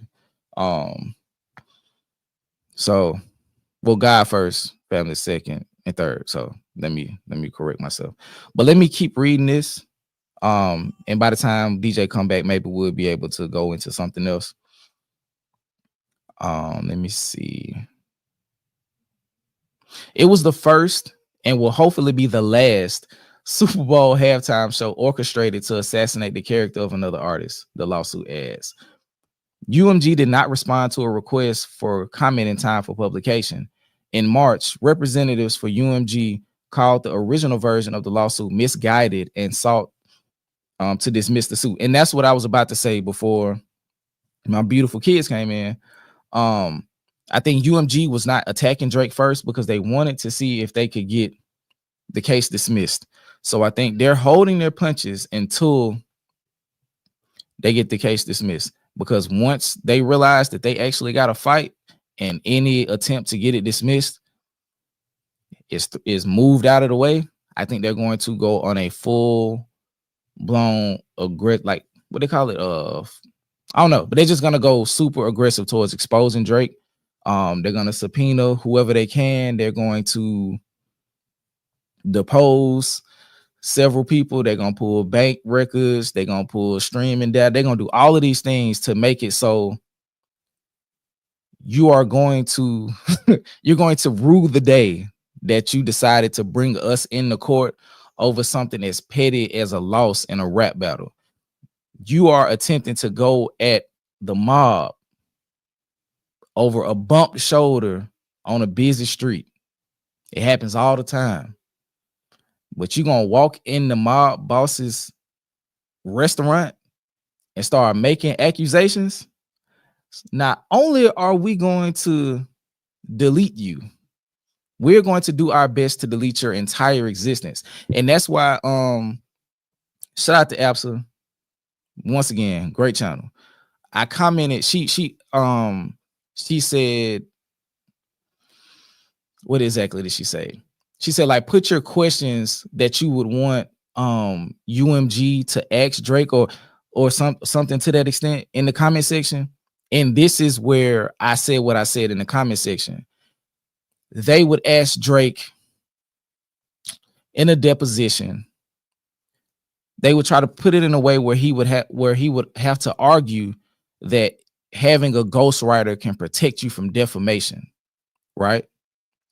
So if he didn't write it, did he actually do the defaming? And if that's the case, if he admits to having a ghostwriter through defamation having a ghostwriter for the diss tracks, and that would shield him from some type of defamation, because we already know he cool with throwing people under the bus. The next phase of that question would be to reveal all of the songs that you had ghostwriters on. Because now it's not just about winning the lawsuit as a matter of law, as Absa says all the time. At that point, they want to crucify the existence of Drake. They want it to be no way to turn back into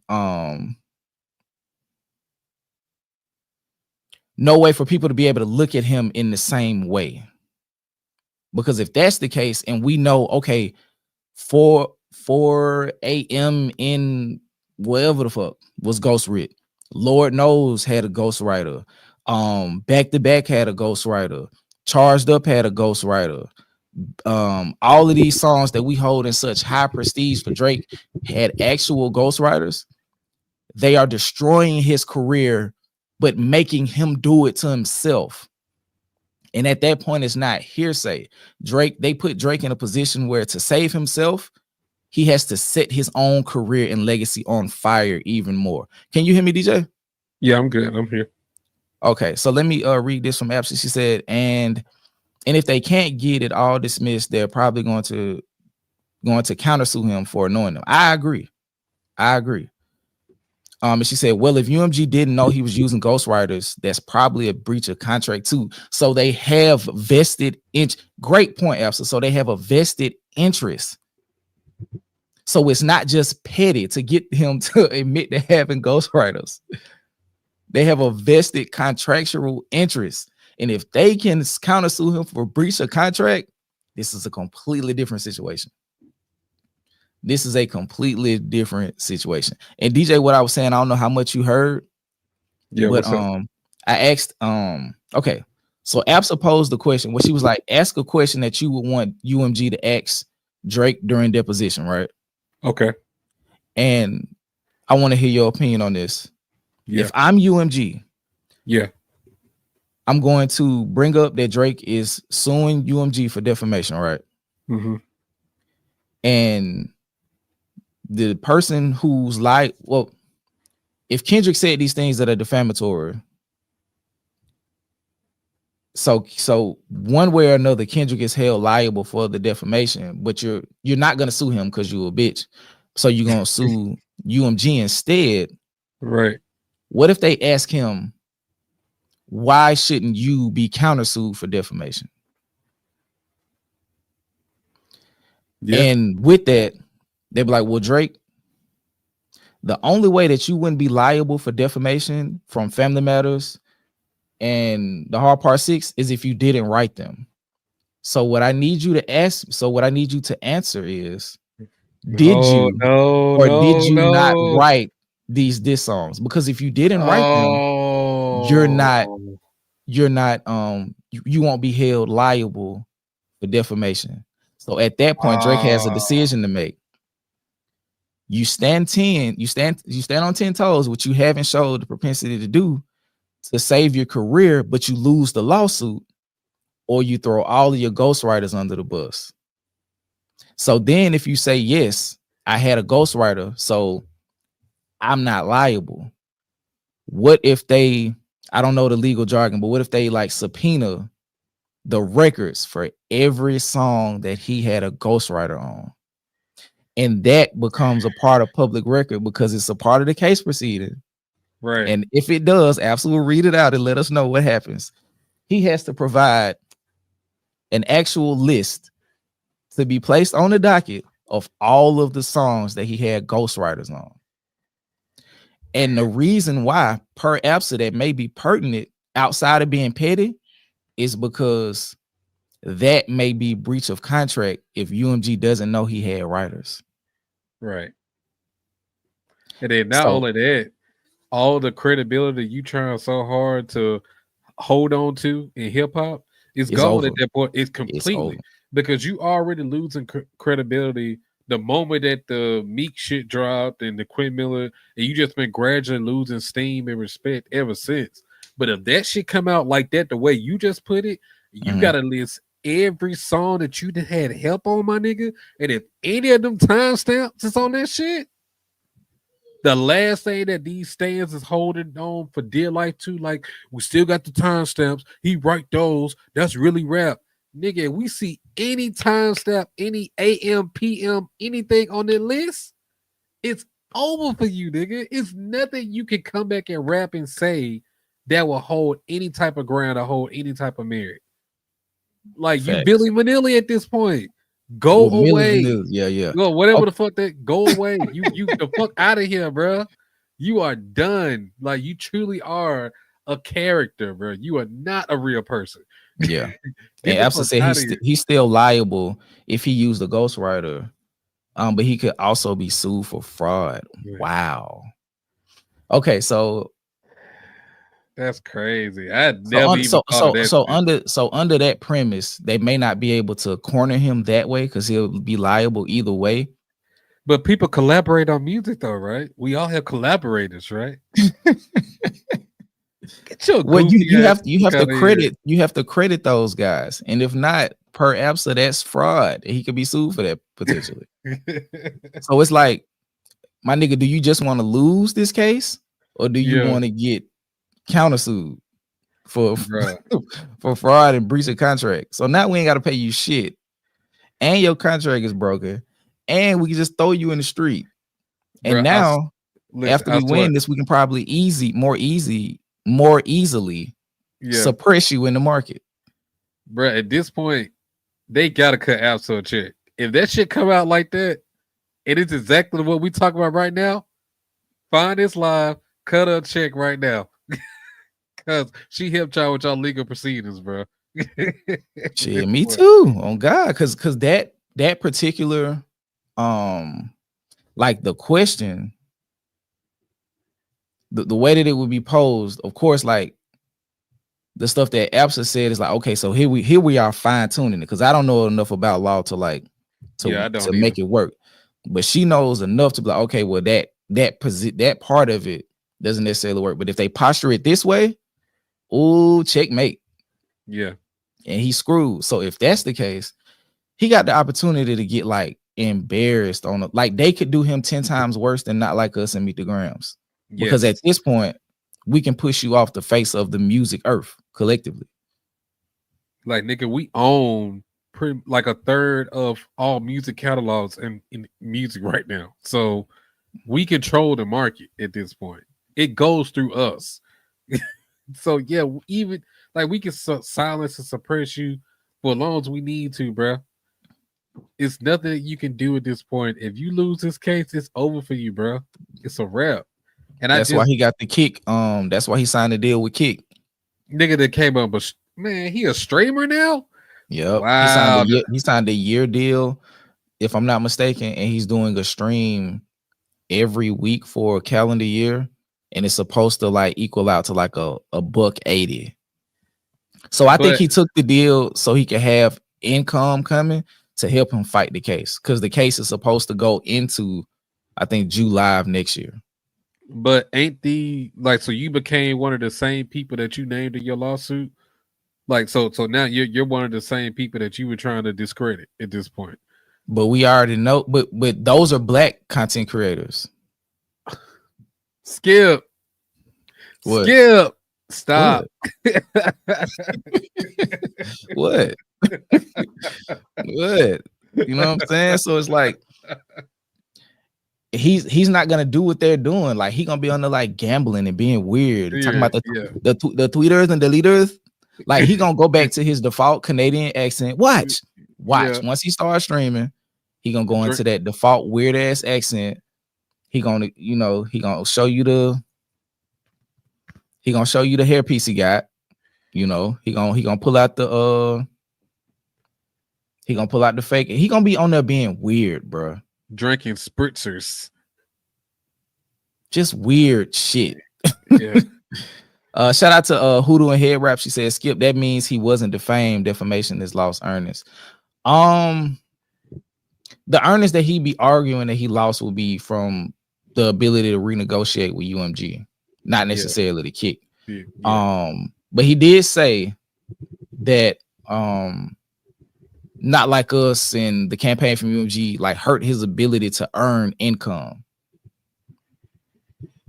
This could be an argument for UMG, like, bro, you just got $180 million from Kick or whoever, and we weren't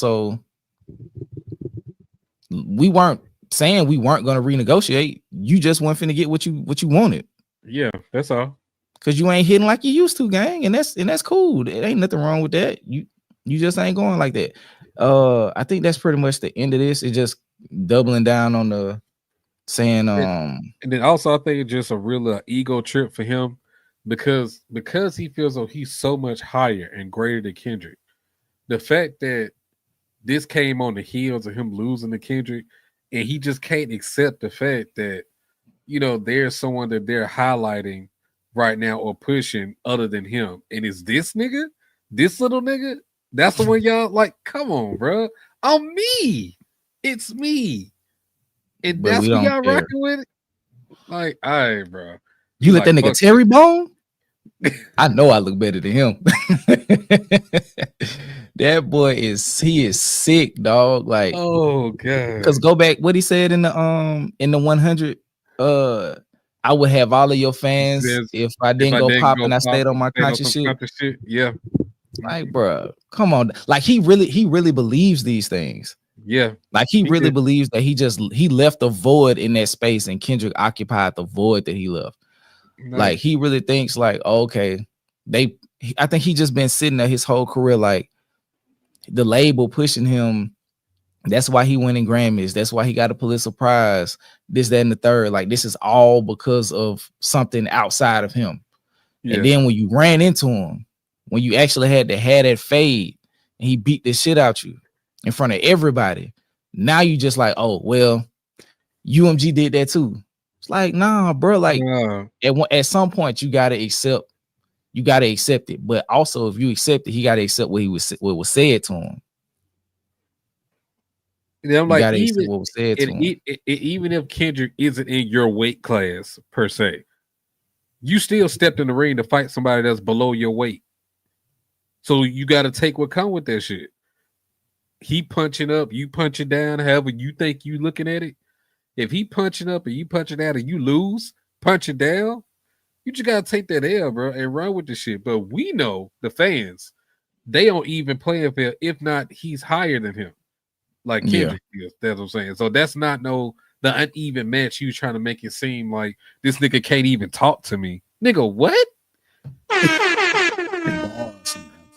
And like, BJ, below your weight but above your skill. Shout out to Bud. Shout out to Terrence Bud Crawford. This ain't got nothing to do with what we talking about on this chat. But I hope to God that I am still here in this plane of existence to see Bud step in the ring and put pause on Canelo Alvarez. That's it.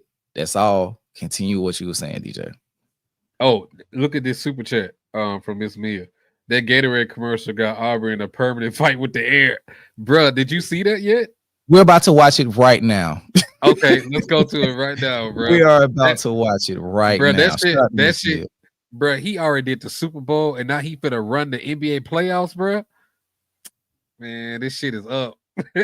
and then he was like, "Oh, cool. You want to hate on Not Like Us? I got another song to push." Peekaboo. The fuck? I got another song to push, bro. I got another one to push, dog. You can't. Well, you can't stop it, bro. I am everywhere, and this is where I kind of agree. With the assertion that Dre was making. Shout out to Dre. He was saying, like, he was making a parallel between GNX and Thriller. I don't think it's necessarily a quality conversation. I think it's the fact that every single song from both Thriller and GNX are commercially viable. Yeah. They all can go. Yep. Every single song exists in its own or on its own. They all build up to a greater whole, but they all exist on their own and they're all commercially viable. And what makes me think that is so many of the songs have been used for marketing campaigns already. I can't wait till whatever Man at the Garden is potentially tied to. Yeah. I can't wait. I can't wait, gang. But let's get into this Gatorade. Let's get into it. I haven't seen it yet. I want to watch it. Yeah, come on, bro. Let's see it. Here we go. As you can see, I watched a second of it. That's it. Eagles fly in Super Bowl 59. How much are you willing to lose? Take the 65 gig. Losing steam, losing players, losing sweat. The solution? A drink that hydrates better than water. So they can work more, sweat more.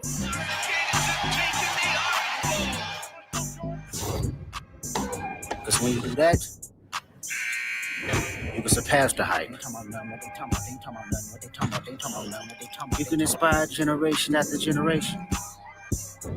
You can compete against anything, even gravity.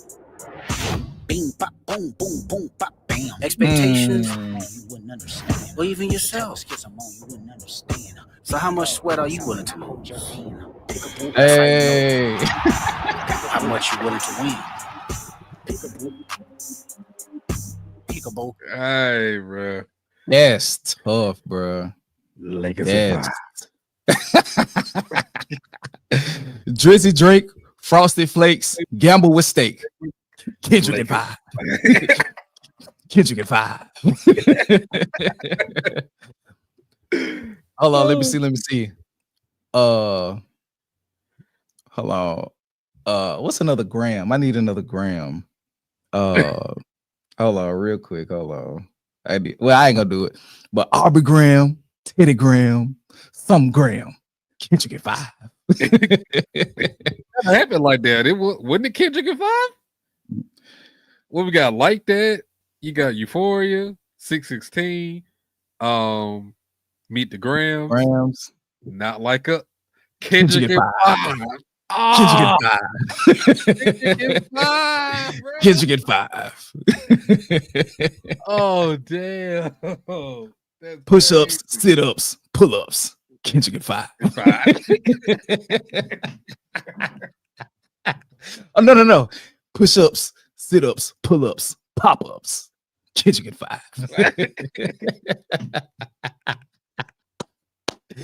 But yeah, man. Hey, that is hard. And like the Crash Out Kenny, that it's a voice. That's a whole that's a whole character. Like the GNX Kendrick is a whole entirely different person. Oh, here you go. Aubrey Graham, Teddy Graham, Money Graham. Kendrick at 5.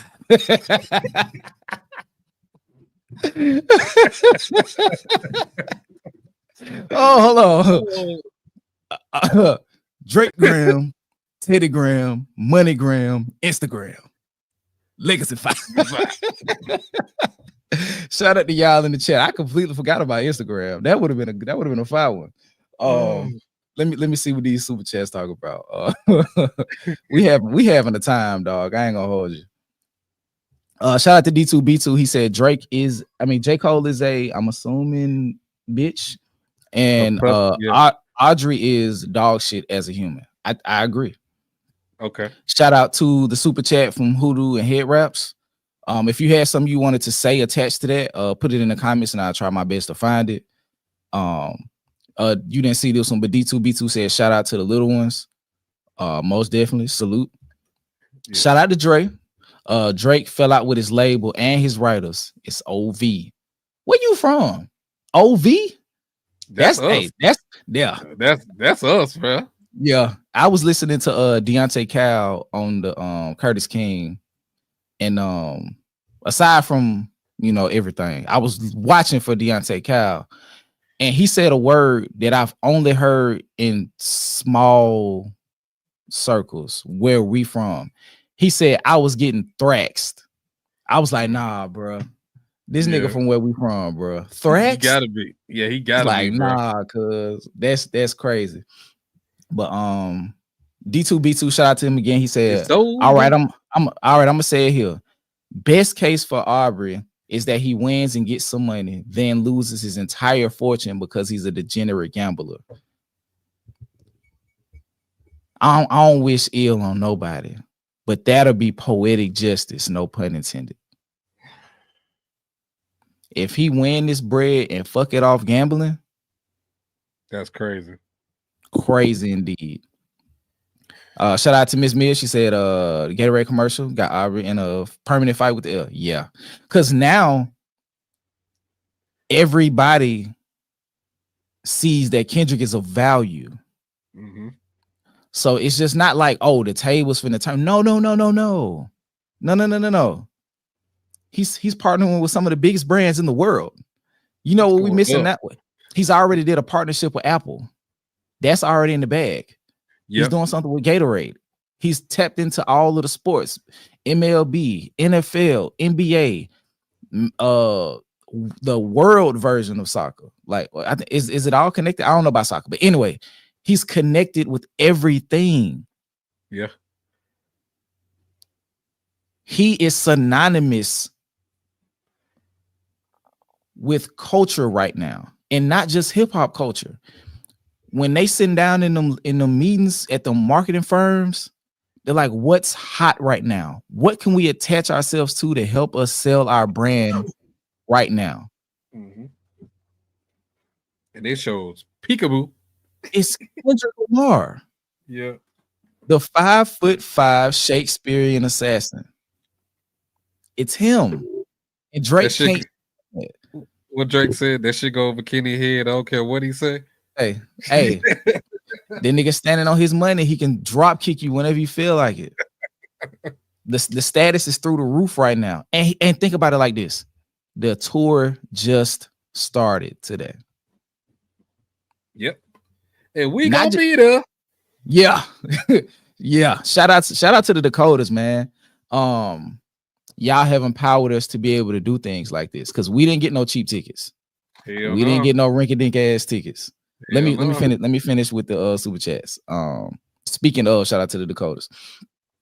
Kendrick's whole face, peekaboo. Yeah, it's like the nigga look menacing but look agreeable at the same time. It's like, I know I gotta not look super crazy for this ad, but I want to look at you so you see me. Like, how much are you willing to lose to win? Was he doing push-ups? Yes. Damn.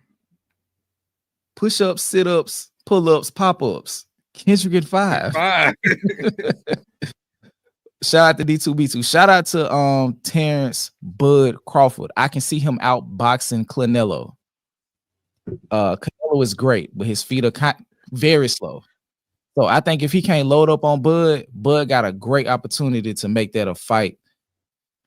Man, I can't wait to see it. I respectfully disagree. Even Eck acknowledged that Drake was scared of Kendrick. What exactly down in DC? What are you disagreeing to? And we know, like me and Drake, me and Skip know that. We've seen clips of academics on Everyday Struggle talking about how Drake is scared of Kendrick, all these niggas scared of Kendrick, Kendrick's the best. But as soon as he got his own platform and he popping off and he got whatever Drake co-sign he got, he completely changed his tone and backtracked all that shit. So I know exactly what you're saying. For sure, but that don't matter no more. Okay. Shout out to Down in Dixie again for the $5 super chat. Kendrick doing push-ups in the commercial with peekaboo playing in the background is nasty work. I'm telling you, like, he just finding different ways. I was telling my wife the other day, well, yesterday, and not just somebody, the body. You feel what I'm saying? But I was telling her yesterday, you cannot dictate when somebody is done fucking with you if you fucked with them first. Right. Like, bro, you can't tell me we've been going back and forth all this time. We finally finna fight. I'm like, all right, cool. You pull out a knife. I'm like, all right, bro, put the knife up. We supposed to be going hand to hand. You swing the knife at me. You miss. I up blick and start bombing on your ass. I don't kill you because I don't want you to die, because I want you to suffer. So I gave you a little doo-doo bag. I shoot your house up. And every now and again, I'm going to just spin the block. I don't even want to kill you. I just want to shoot at your house a couple times because I want you to feel it. I want that trauma that you had. I want it to come back. I want you to be in a perpetual state of fear and dis-ease. I don't ever want you to feel like you can smile again without thinking of me. I want it to be to the point where when you smile, I want you to be like, dang, I think he's letting up. And I'm going to spin the block again. Because you made me get to this point. That's what Drake thought he was doing when he was doing that. Did you see that clip with him and Aiden Ross, that stream? And he talking about fighting Kendrick. Yeah, like, okay, Drake, hold on. Wait a minute now. You stepping outside your lane again. Now you bringing this shit up, talking about you want to box with Kendrick and all this shit. And Kendrick come out and be petty on this Gatorade commercial. he's smacking you upside the head every time you poke your head outside, bro. He on your head top, bro. It's over with. You drop no kill, trolling Kendrick. Yeah. He let you run for a little while. And right before you thought you was gonna get the #1 song on the Billboard, I dropped the Luther video and start the cycle over again. You cannot avoid me. I'm inevitable at this point. It's nothing you can do to get around me. Yeah. I took the long road, so ain't none of this inflatable. I built this brick by brick. So this new peak that I've reached, where I'm accessible to the mainstream in a level not like previous before. And what's telling me that also is the energy that he's getting from the women now. Not to say he wasn't previously. I think like if he had women fans, I think they probably were, well, like they might have thought him attractive, but it was like the music was always the focus. Right. Like Kendrick is pulling in women now who like Kendrick. Like Kendrick in the last like a year has become a sex symbol. Well, Heartbreak Kitty. Yes, he is really becoming a ladies' man in this last, like since and I just say in the last year, he's become a sex symbol. Like women are attracted to this dude. Like, so not only that, it's like he's offering like intellectual women a full package. They like they like him aesthetically, because now he putting that shit on too. They like him for, somebody said he got aura. DJ.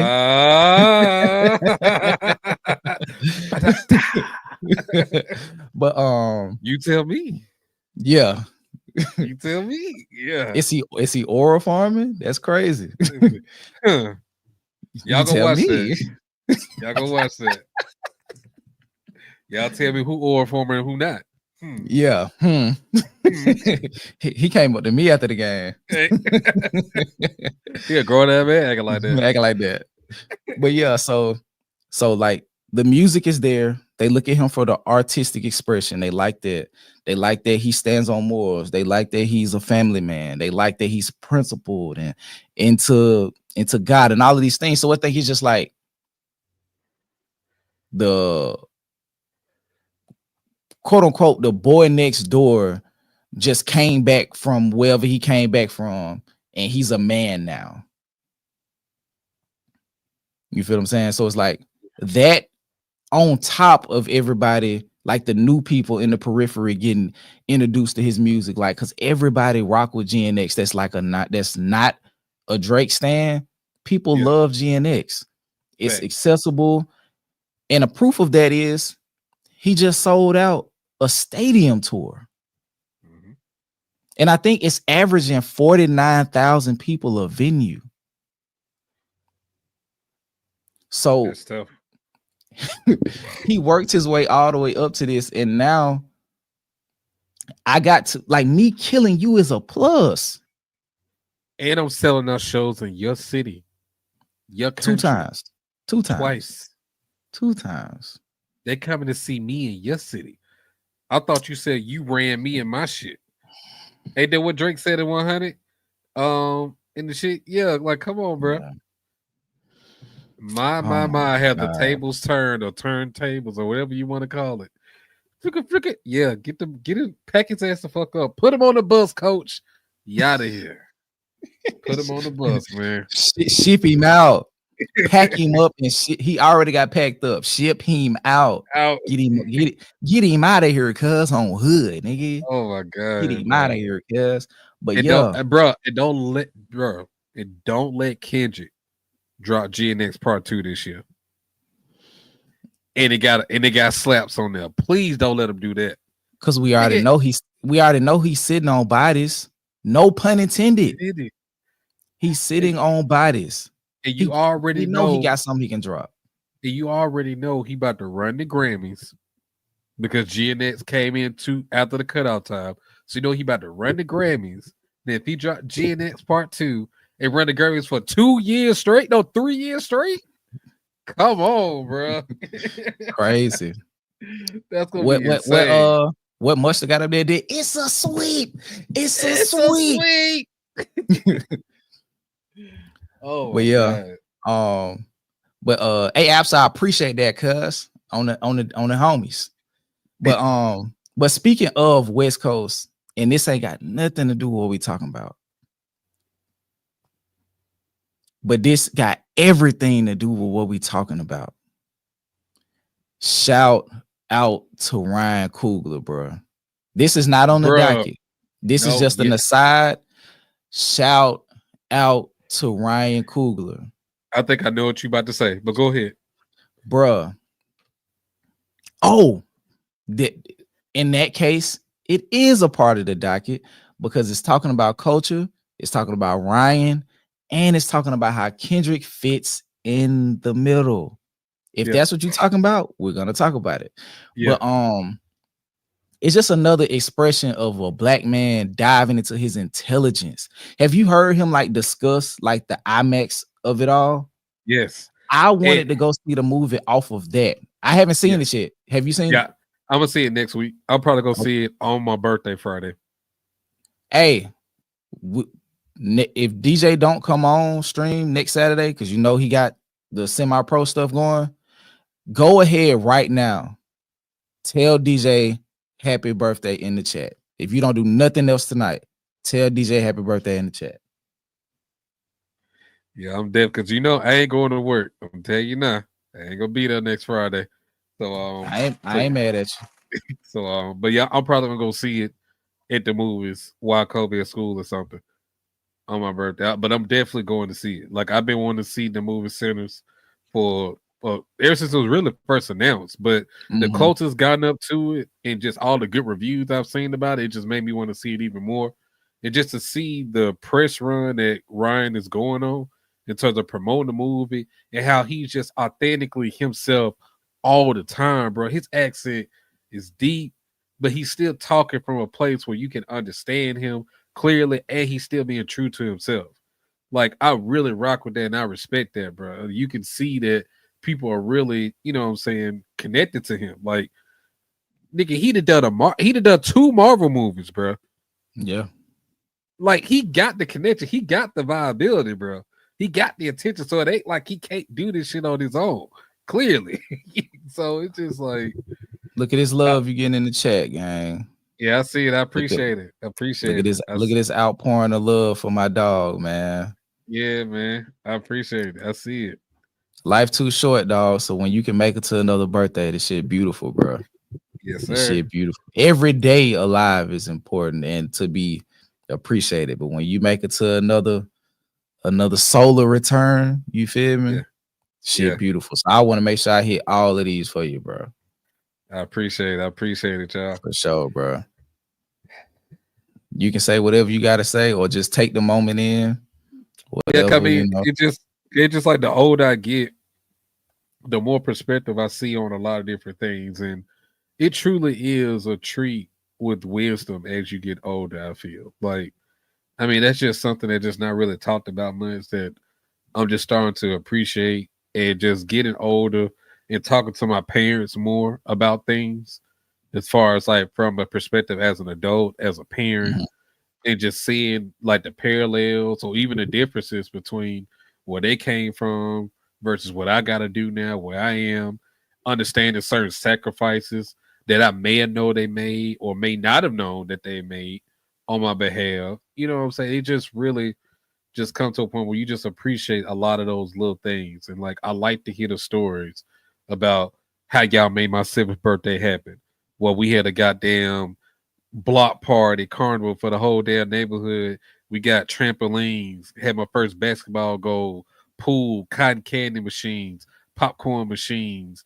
We had clowns. They had fake face paint, fucking cotton candy machine. Like, it was just like a whole, like, it was a block party, bro. Like, the whole like neighborhood came out because we had a big ass sign across the house. Like, what all y'all had to do to put into that to make that shit special for me? You know what I'm saying? Like, it hit different. Now the older I get, because there's a lot that goes into that, and y'all may not even had that to do for me, but y'all did it. You know what I'm saying? And you know what I'm saying? That's one of the things I've always like one of the best memories I had as a child. Like my 7th birthday, like it ain't no birthday that topped that shit, bro. That shit was just like that shit was just fucking amazing, bro. So every time I have a birthday, I always think about my 7th birthday when I talk to like my mom, my dad. I know they get tired of me talking about it every year, but it just having that kind of impact. You know what I'm saying? It means something to not only just as a person, but just as a child. Like children, they remember shit, bro. Like, don't think that they don't see, hear, and remember anything that you fucking saying, bro. They have a note of everything that you're doing. If I can remember something as vivid as that, I guarantee you they see and watching everything you do. So that's just one thing as I get older that I'm just really appreciating. So I definitely, because it got to a point where I kind of stopped celebrating my birthday. I didn't think it really mattered. But once I hit 30, like, nah, bro, don't do that, bro. You have a reason to celebrate. I mean, you can really do that every day, technically. Every day the Lord gives you breath, but especially on a day that's recognized for you specifically, why not? Why not celebrate and relish in that? Because really, people that don't live to see the next year, bro. Facts. So just take solace and honor that, and just enjoy yourself. Enjoy you being here. So that's what I really look forward to. So, and then especially with this Kendrick concert, the couple days after that shit, I'm like, that's definitely a birthday present. You know what I'm saying? That is a birthday present for me if I have ever seen one. When I saw the concert list when it first dropped, and I saw April 29th on there, I'm like, oh, bet. I'm in there. Yeah. Like I don't even go to concerts like that, but I'm definitely going to like this GNX shit. Like I'm going in there, bro. Have you ever been to a Kendrick concert? It's my first one. Oh, nigga. Yeah, this is my first one, bro. I'm glad I get to share this experience. Yeah, because you're gonna be like, bro, what the fuck is going on? Because, bro. So wait, hold on, Skip. So this ain't gonna be no end game Infinity War moment, is it? I ain't had no kid in 2 years, bro. I'm not going to sleep. Okay, all right. I'm not going to sleep. I'm just saying, y'all, bro. Y'all listen to me when I tell you this nigga Skip was knocked out when Black Panther came out through the portal, bro. How? And I cannot get that moment. I cannot get that moment back because I missed the initial payoff. Like I remember like waking up and then I looked over and you in the movie is like cheesing. Like cheese. Like you had an anime smile on. Like all of your teeth were showing. And I was just like, bro, why he smiling? And instead of looking at what you were smiling at, I'm just like, bro, what the fuck is DJ smiling about? So all of those years of them setting up those payoffs, I missed them in the moment. But I was so sleep that I thought they lost in the movie. But let's not get too off track. Yeah. Because I got to get back to the Ryan Coogler. Yeah. Go ahead. Okay. So I haven't seen Sinners, so y'all ain't got to worry about no spoilers. But one part and where it's interesting to me is he was saying that blues like it all goes back to a particular town in Mississippi or something, and that's where they shot the film. So it's so much culture built into the film off of music, right? So this is a cultural piece almost more than anything. So the parallels of intelligent Black men taking their voice and using it as a vehicle to shed light on the culture when they don't have to is beautiful. Right. You feel what I'm saying? Well, okay, they shot it in New Orleans, but I think it's meant to be set in Mississippi, if I'm not mistaken. I can't remember exactly what he said, but it's built around the blues and how it's pivotal. I think he said it's like the most important the most important American contribution to art like ever or some shit like that. Whatever it is, it's super deep. And that's just one of the many elements to the movie outside of like the front facing vampire film. You feel what I'm saying? So So that's important. And how this relates to Kendrick. The Black Panther soundtrack. And is this what you was talking about? Yes. Mm-hmm. Okay. So I don't know if y'all know, but Ryan Coogler, like he's been on the tour, and I'm gonna talk about what made me want to watch the movie more than anything. Well, second to him representing the culture, but he brought Kendrick in, I guess him and Dave, and they watched a couple scenes from the Black Panther movie. And that Kendrick was supposed to make a song. Mm-hmm. Kendrick came back in 3 weeks with the entire Black Panther album. But it take too long for him to write though, Skip. It take too long for him to write though, right? I thought that was that's what I heard, bro. That's what I thought heard. That was the running joke that it take too long for him to write or make music. I don't know. Could be fooling me, I guess. I don't know. But continue, good brother. Continue. So you telling me that all of that, like he went, got the green light. Well, he presented it first. So he went out and was like, okay, I got the ability to do one song. I'm gonna give y'all 19 or so with no problem. In 3 weeks, I'm a executive produce it, and I'm a rap or perform on it, 11 to 12 of these songs. Mm-hmm. That just makes it like for them to be able to inspire each other with their art to that extent, and it all results in creating something that is meant to be a moment for the culture. I ain't got nothing to say. So with him doubling down on it in Sinners, I 1,000% want to go see it. Mm-hmm. But the other part that made me want to go see it is listening to my dog get on these platforms and not be afraid to show his intelligence in the aspect of, hey, I'm gonna tell y'all why you should go see it outside of the movie. Hey, what's good, y'all? It's your boy Ryan Coogler. You know what I'm saying? Hello, real quick. Yeah. Hey, what's good, y'all? It's your boy Ryan Coogler. I'm on the set of Sinners. You feel me? And I want to tell y'all about why y'all should go see the movie in a specific aspect ratio. All right. You know what I'm saying? You can go see it in your standard release. You know what I'm saying? However you want to support the film, you can support the film. You feel me? But if you want to go see it in the IMAX, you know, we shot it on this 38 millimeter super film. You know what I'm saying? They used to do this, you know what I'm saying, on the classic Tarantino films. You feel me? But if you want to go see it, you know what I'm saying, on the 1:4:3 format, you know what I'm saying, you can go see the movie in the way it was intended to be seen. So I'm listening to that, and I'm just like, off that alone, I want to see the film, because I already know that Ryan Coogler has the ability to create great product, right? Yes.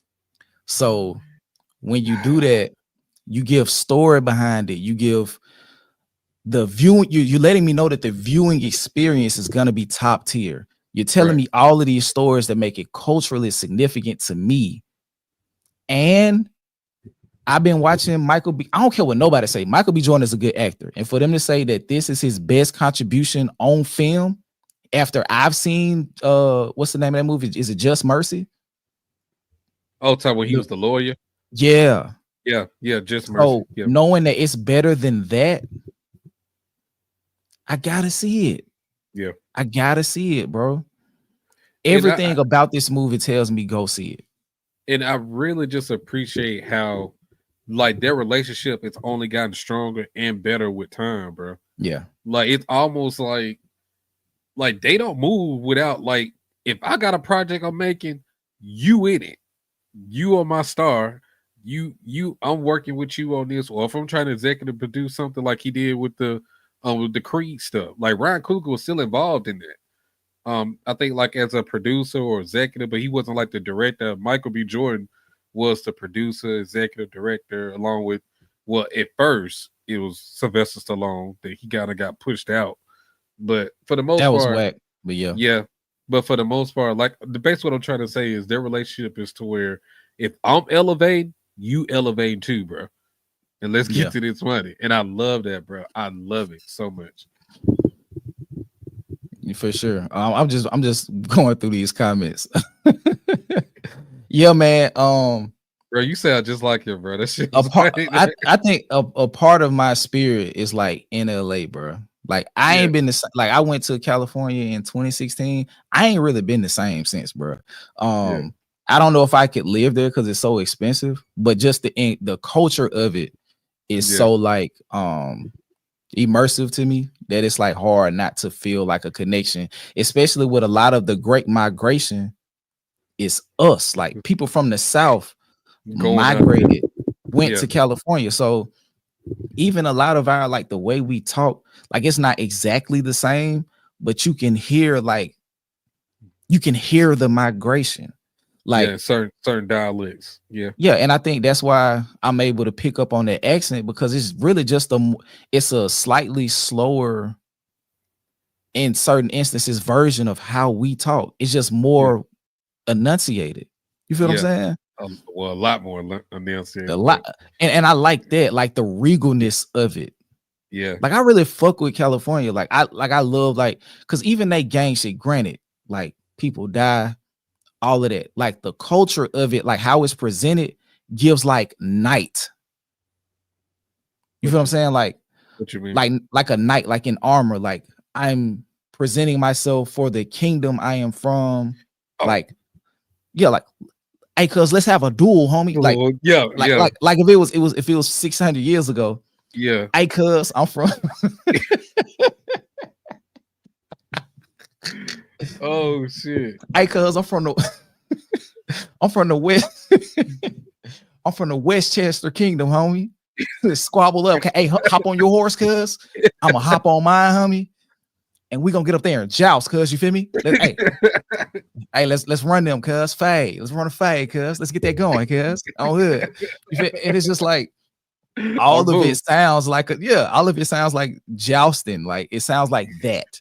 You feel what I'm saying? Granted, it's problematic, you know, but it extended from a good place. It extended from the Black Panthers. You feel what I'm saying? So it just got co-opted and corrupted, but the origin of it is a great place.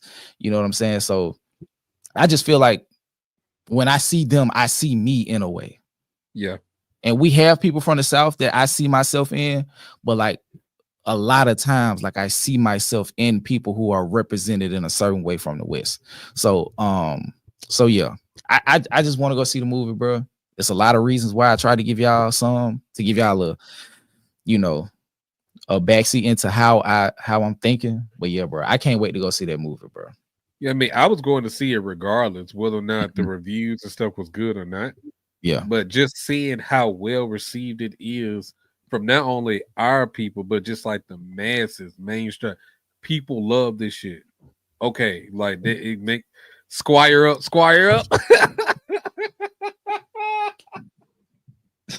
Oh, we cutting up in this bitch tonight, cuz. Hey, shout out to y'all in the chat, bro. Squire up. Shout out to y'all in the chat. Oh god, yeah, man. Keep going. No, I'm just excited to go see it, bro. I am, and I like that. What's her name? The one who played Hawkeye. Damn, what's her name? I know she's engaged to Josh Allen. I know who you're talking about. I don't know her name though. Haley Steinfeld. Yeah. I like that chemistry that they've been going through or doing, like in the promo, and I was just really interested to see like how he chose her, like for the role. I don't know if it's because of the Marvel connection. I'm not sure, but a lot of people say like she did her thing in this movie, bro. Like, so I'm interested to see where she goes next, because at first I didn't really care for her as Hawkeye, the new Hawkeye. She kind of grew on me over time though. So I'm interested to see what else she can do outside of that, because I don't know her from anything else other than Hawkeye. So shout out to Keish. She said, same Skip. I've been feeling that since elementary. Irony, late last year, I came across a YouTube video about common slave names from their owners and my mother's maiden names based in South Carolina, California, and Georgia. you know. And my last name is from an entire plantation in Virginia. Like the plantation was the plantation and town. So whoever this name originated from, it can trace back to 1800s, 1700s Virginia, and a town was created. You feel what I'm saying? And what you laughing at, bit? I'm trying to give people. I know, bro. That's why I ain't want to say shit. But as soon as you said Virginia, I'm like, oh, Skip. Like technically from Virginia, he a Virginia boy. Well, they cut that cane. Not the Trey Songz, cuz. Damn. I'm from the home, Sir Paxson things. I was like, right. Nah, bro. You trying to combine too many parts of yourself, bro. Nah, you can't try to be scratching me up. Trey Songz singing about cutting cocaine, bro. We're not going for this shit. We don't believe you. You need more people. Shout out to Apps. She said this live stream is one for the ages. Man, we are having fun tonight. Oh shit. I can say that we are having fun tonight. Oh my god. I was trying to be serious, Skip. I promise. Shout out to this is formerly a shifting of fate, but now it's fateless. I'm from Oakland. My grandparents are from Alabama, Oklahoma, and Louisiana. See what I'm saying? See what I'm saying? Oh yeah, I looked up your last name. Yeah. That genealogy is wild. Man, hit me in the email. Elsa. And let me know what you found. I'm also from a town in Virginia, so I feel you. Everyone has my family name. Oh, it is 420 tomorrow. I ain't gonna smoke. I ain't gonna. That's correct. That's a conflict of interest. Yeah, man, that's kind of weird, dude. Like what? Hey, Jesus moved the stone so you could get stoned. Stop, Skip. Stop, Skip. Bro, Jesus moved the stone. Bro, that's gonna be one of my merch pieces. It's Skip. Stop. That's gonna be one of mine, bro. Cause you wildin', bro.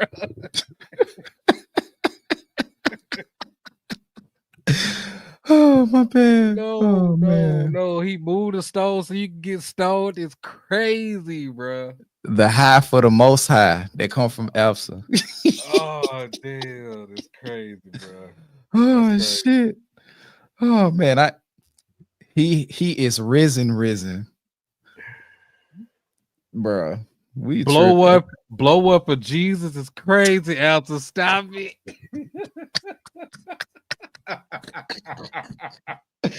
No, y'all tripping. Crazy. No. Gen X said it's from the earth, ashes to ashes, dust to dust. Bruh, yes. Give our trespass for those who trespass against us. Yeah, I might just pull it. I might just get HOC because I don't know. I can't handle getting high no more, man. Oh god. My time is past. My time is long since past. I can't get high no more. Oh no. Oh wow. That y'all are hilarious, bro. Y'all are genuinely hilarious. Jesus Pat. No, stop it. We shut down. Who? Grip A Squeeze said Jesus Pat. Nah, dog. Hey, shout out to D2B2. He said God put it on this earth for me and you. Take advantage, man. Take advantage. I'm in love with Mary Jane. She's my main thing. All right, that's it. That's all y'all getting. That's all y'all getting. Oh my god. He said Jesus Pack is crazy, bro. That's insane. Actually, let me finish these super chats so y'all know. Smoking Kush reading Corinthians. Kush and Corinthians, nigga. Oh man, bro, that's crazy. Y'all are tripping in the chat. I love it though. Y'all tripping and I'm loving it. Let me see. Shout out to Robin Silver. Much appreciated. Skipping DJ, beautiful children. Thank you. Thank you. We did good, man. We did good. Yeah, I would think so. Yeah. Shout out to D2B2. You know why Dodger Blue terrifies me? Outside of his lyrics, it's because Peekaboo comes right after it.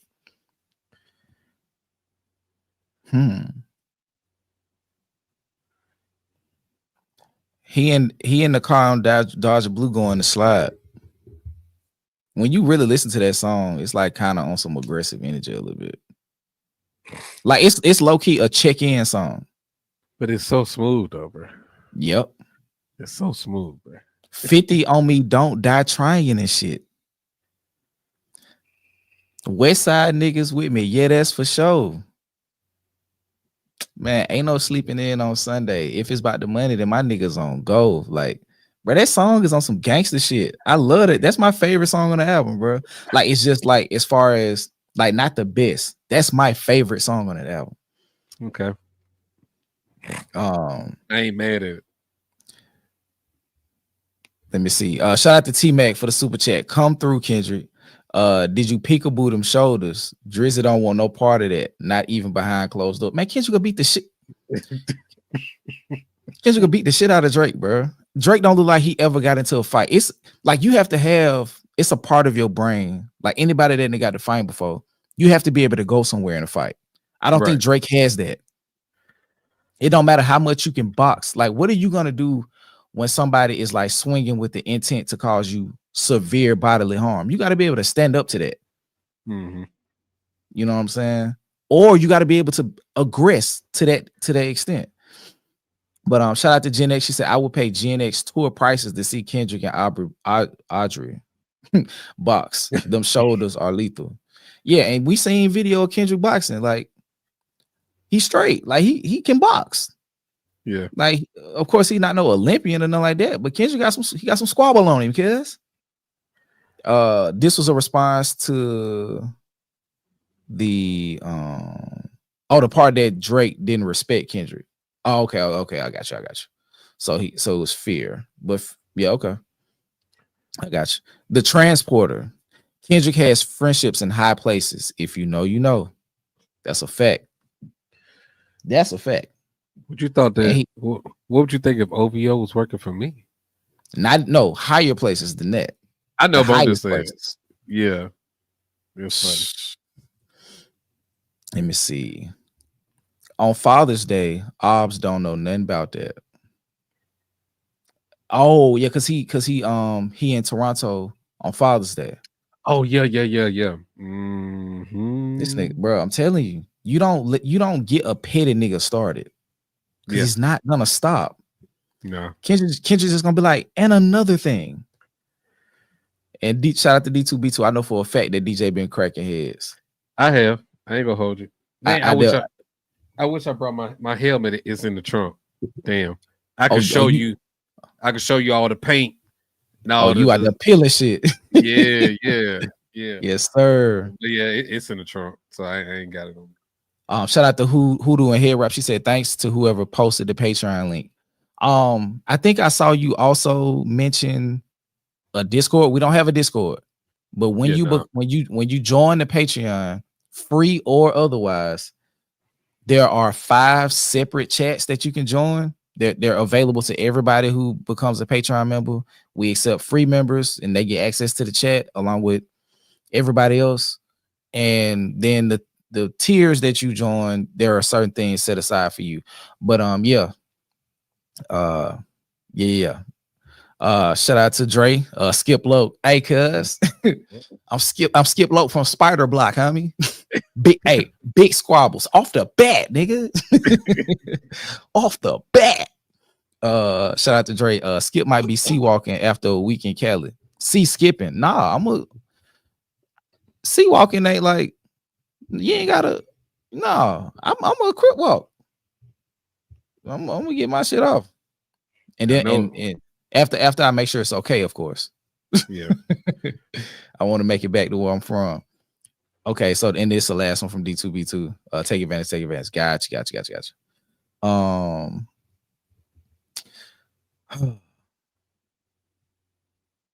What do we have next? Oh, we gotta talk about top. What happened? Give me 1 second and I will show you, my friend. Oh, let me remove this. Top like TDE top? Not top, Punch. I'm sorry.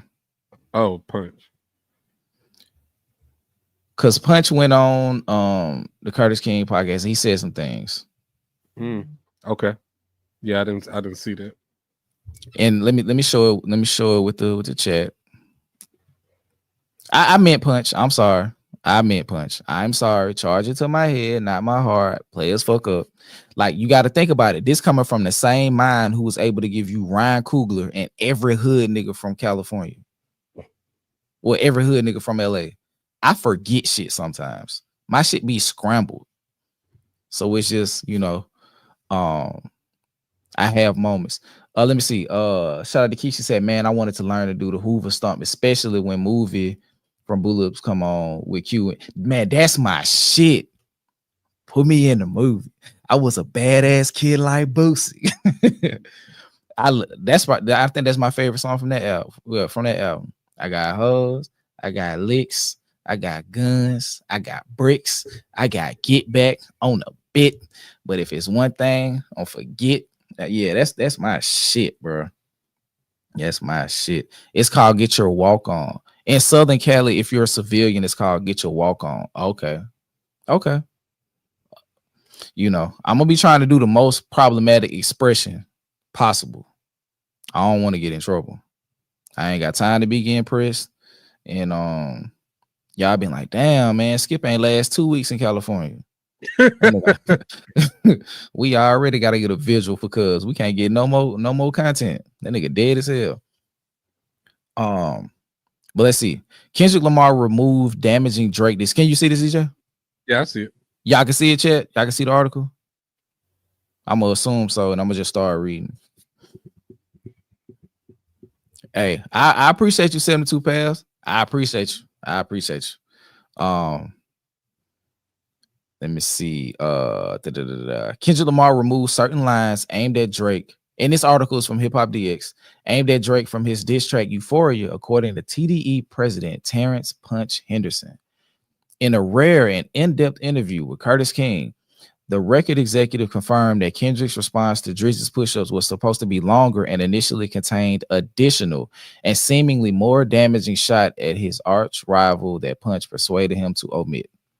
This is very interesting. Let's see. Asked about rumors that an almost 20-minute version of the track exists, Punch replied, I don't know the length. Pause. But there was definitely a version that was longer than what the world got. There was a lot of stuff that didn't make it on there. He added, there was just some things in there that I didn't think would have been beneficial in the long run to put in there. So I gave him my input on that, and he took some things out. The initial rumor to that was like, that song was like 19 minutes. Because I remember we was trying to say, like, we was trying to add up all the songs that maybe they was talking about. All of the songs came out to be 19 minutes, and then they end up clarifying, like, no, nigga, Euphoria was initially 19 minutes long. What could he have possibly been talking about to span 19 minutes? He got a nigga 5 songs. I don't know, bro. In one. I'm kind of glad he listened because I'm not gonna lie to you. 19 minutes is just overkill, dog. Like, kind of like the game when he did his, I think it was like 100 bars or 300 bars or some shit like that. Yeah. When he was dissing all the G Unit all at once. That song was like 10, like almost 15 minutes long, bro. Of him just dissing them niggas, bro. Just rapping. This like, bro, that shit don't go over well. That shit don't hold the test of time right there. I saw me that fucking low, bro. So yeah, and I also think that makes sense as to why, because if you go back and listen to the song, and it's not in a bad way, but I've been in so many studios. I'm cool on some level with so many different rappers, so I understand like how songs can be constructed like in post. So if he recorded a 19-minute joint and he hit certain marks that, okay, this is the perfect take, I don't want you to redo it. Or if I'm Kendrick, I don't want to redo it. So we just gonna cut around it. So if we condense in this 19-minute song that was probably performed perfectly, we just gonna cut it down to this 6-minute track. So that means some of this stuff was glued together. So that Top Dog, who the fuck they think they playing with, that was probably connected to a completely different portion. Yeah, that was probably a cut, a edit, and they just did it to where you can't really tell. Yeah, because at that point, it just sounds like a punch in. Mm-hmm. You feel what I'm saying? So with that being said, that will probably explain why, like when he performed it the first time, he lost the way he was and then had to find it. He had to basically like run it back live on stage. Mm-hmm. Okay. Let me see what Epps is saying.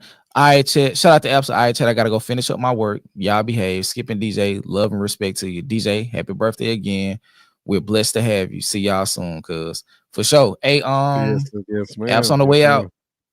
Since we don't have any more people to collaborate with, we'll be doing the family function soon.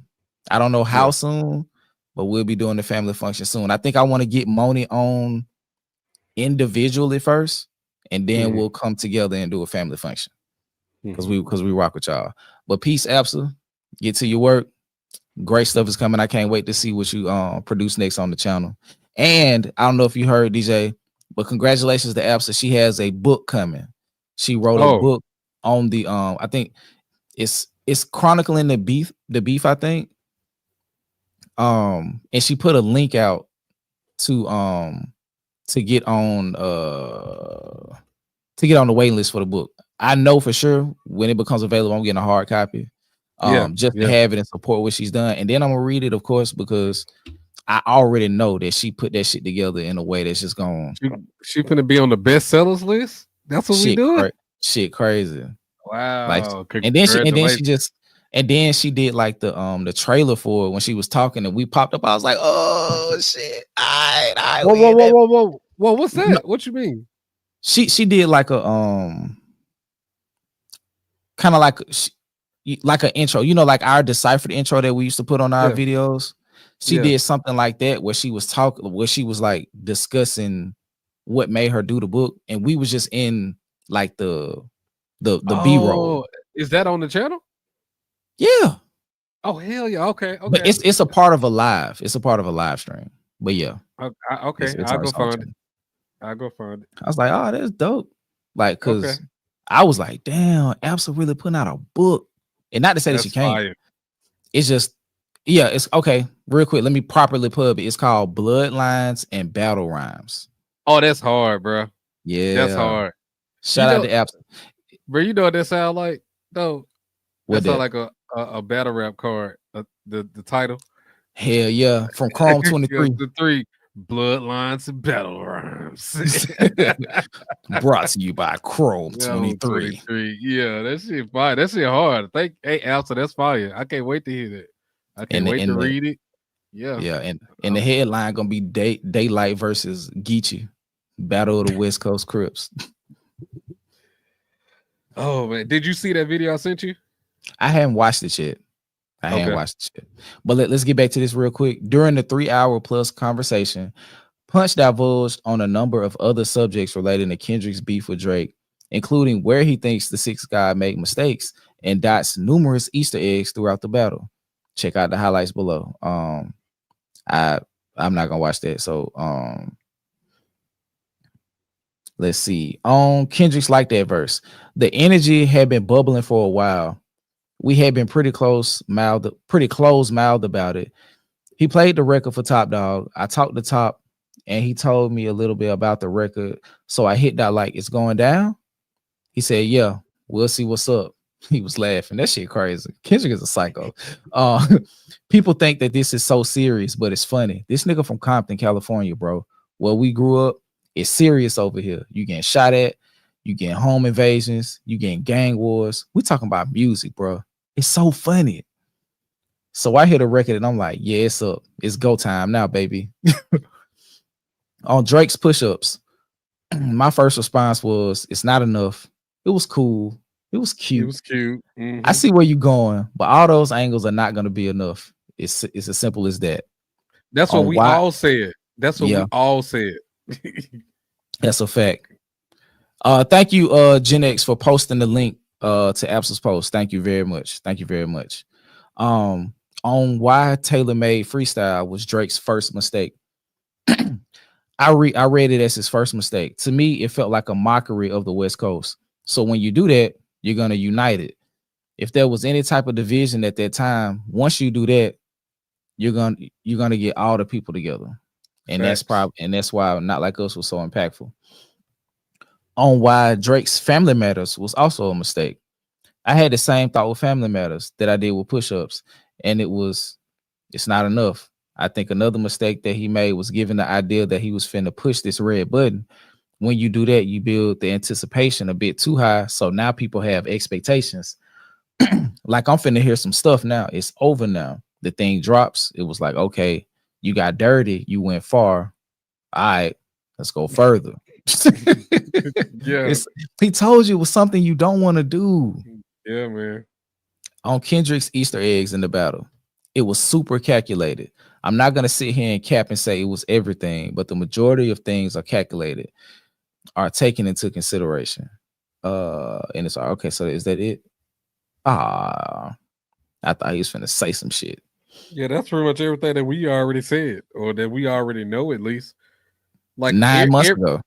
Like everything that Drake did was not enough, bro. It just wasn't. That's why I feel so he was not prepared truly for the battle with Kendrick. He wasn't prepared, bro. He was not expecting the Kendrick to come outside like that and just go crazy, like back to back to back to back. He wasn't expecting that shit, bro. He was not prepared. And I think a lot of his ammo he'd already used up by that point. He had nothing else to say for real. Yeah. That's why he gave up at the end of the Hard Part 6. Because he had nothing else to say. Because truthfully, we were still waiting for, like, I mean, I know some of us probably thought it was really over and Meet the Grounds, but if Drake would have responded with another song, we would have still listened to it. It was still people waiting for that next response, but he ain't have shit else to say, and that's why he just abruptly ended that shit like that. Because what else you gonna say at this point? Like, you have no ammo, no kind of angles, nothing. Like, if you should just rap just to rap at that point, just to give us something. But you bowed out like a bitch. I'm finna do something, DJ. I don't even want to dish you no more. That'll feed your nature. The fuck? Hey, y'all. Like, shut up, nigga. I'm finna do something because we've reached the end of our docket. So I'm finna do something we've never done on it. Well, we've done it before. I ain't gonna sit here and lie. Oh. But let me see if this works real quick.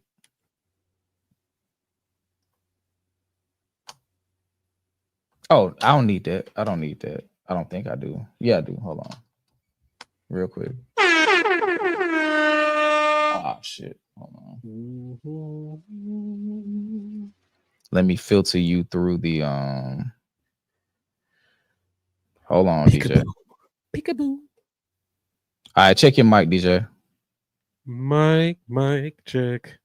Mic, check. 1, 2, 1, 2. Mic, check. 1, 2. Mic again.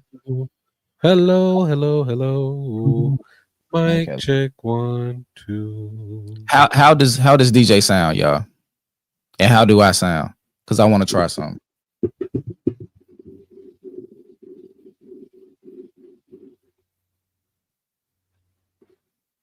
I want to try something. I need to know what it sounds like first. I don't want to ruin the stream. He's softer than me. Okay, let me turn him up. How does he sound now? Mic check. So smooth. They said I sound smooth, bro. Skip, no, sounds fine. Hold on, what? Okay. Yeah, that's for sure. Okay. When I walk through, I'm trying to find the number, y'all. Hold on. Don't take it personal.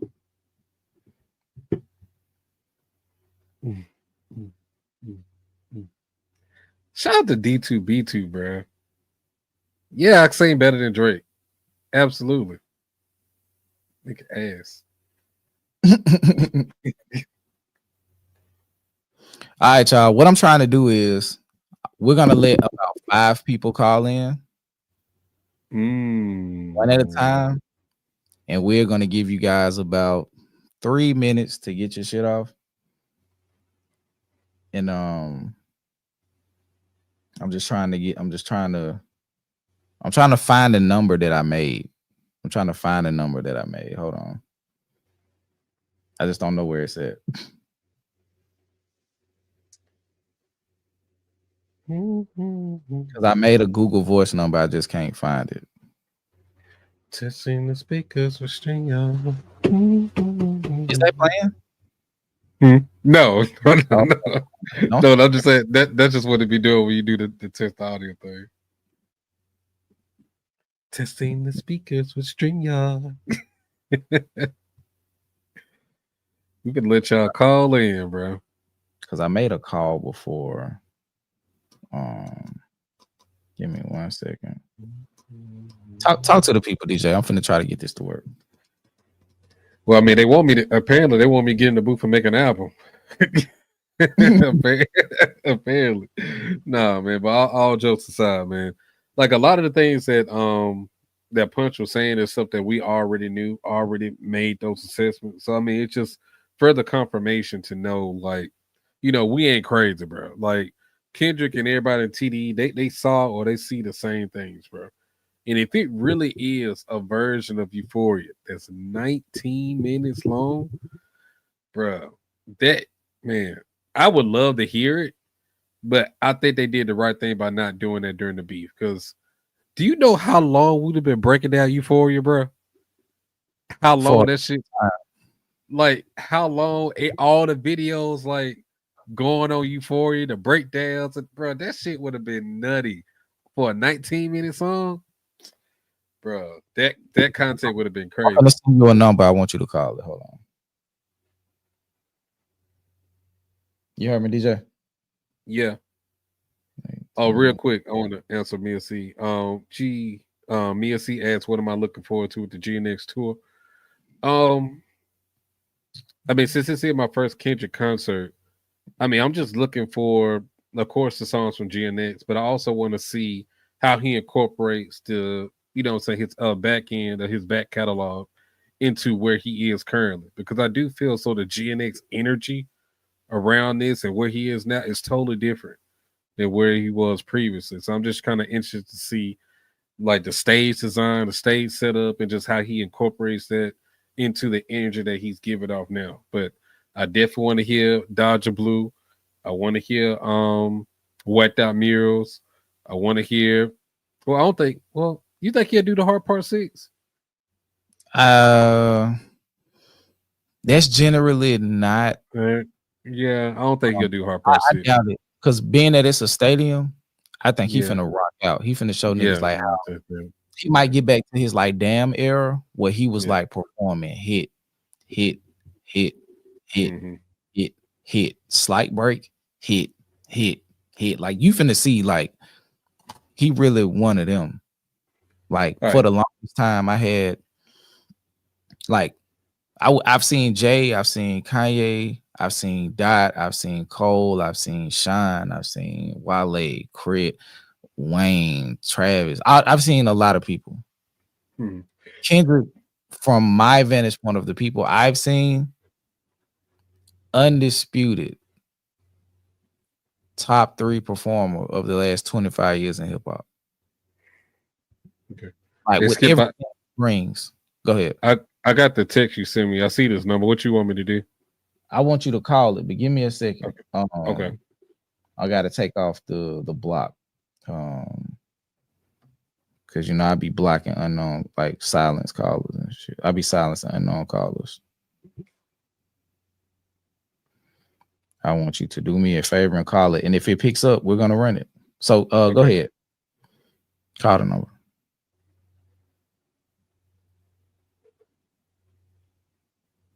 Hello. Please state your name after the tone, and Google Voice will try to connect you.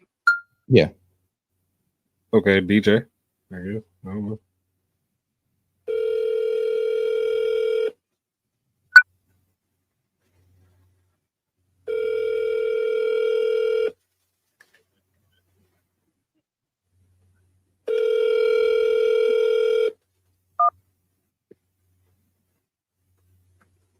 Yeah. Hello. Okay. Yeah, it's cool. Okay. All righty, guys. I'm about to drop this number in here. And I want y'all to give us a call. We want to chat. Remember, I am going to set a timer for everybody that calls. You're going to have 3 minutes. Whether you want to ask us a question or if you just want to get your shit off. Respectfully, of course. Respectfully. This is not my number. This is a Google Voice number. So if you call this number, I'm gonna just lock it. I'm gonna do something. But yeah, and when it gives you the ability to state your name, please state your name. Because state your name. Oh, okay. Go ahead, call it right now. We could address that right here, right now. And put some water. This phone finna go crazy. You see who it is? Miss Mia talking about I'm only calling if we still got beef. It was never beef. We just had to get a little straightener. That's all. It's never beef. I love you. You do wonders for us. So I mean, it never no beef. But just a little straightener, that's all. Now it has been a while since we talked about that. I ain't gonna lie. So I mean, if you want to talk about it, we can. It don't matter.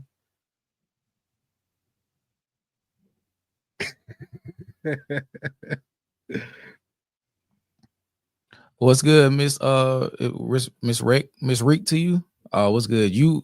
Oh my God, you have missed a hell of a stream.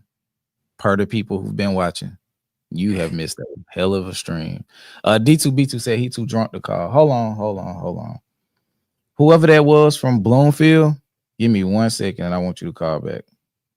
Because I don't know why I didn't pick it up. Hold on. Shit. D2B2, you should get first dibs. Go He call in. Too drunk. So he gonna call and be tweaking. Shit, tweak. I might swerve in that corner. Whoa. We can't have the first call of being belligerent. They letting them go. Calls my no numbers will be silenced. Oh, it ain't going through. Come on now. Gen X said she got sent to voicemail. I'm finna call this number back and see what happened.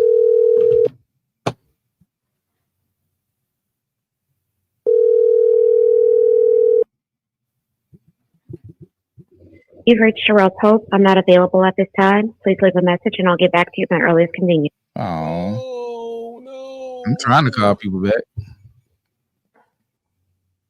I called the Bloomfield number back. It didn't pick up. I think a bunch of people calling at one time too, possibly. I don't know. Because you have to deposit your name first for it to work. But yeah, the number up there, D2B2. If you want to call, go ahead.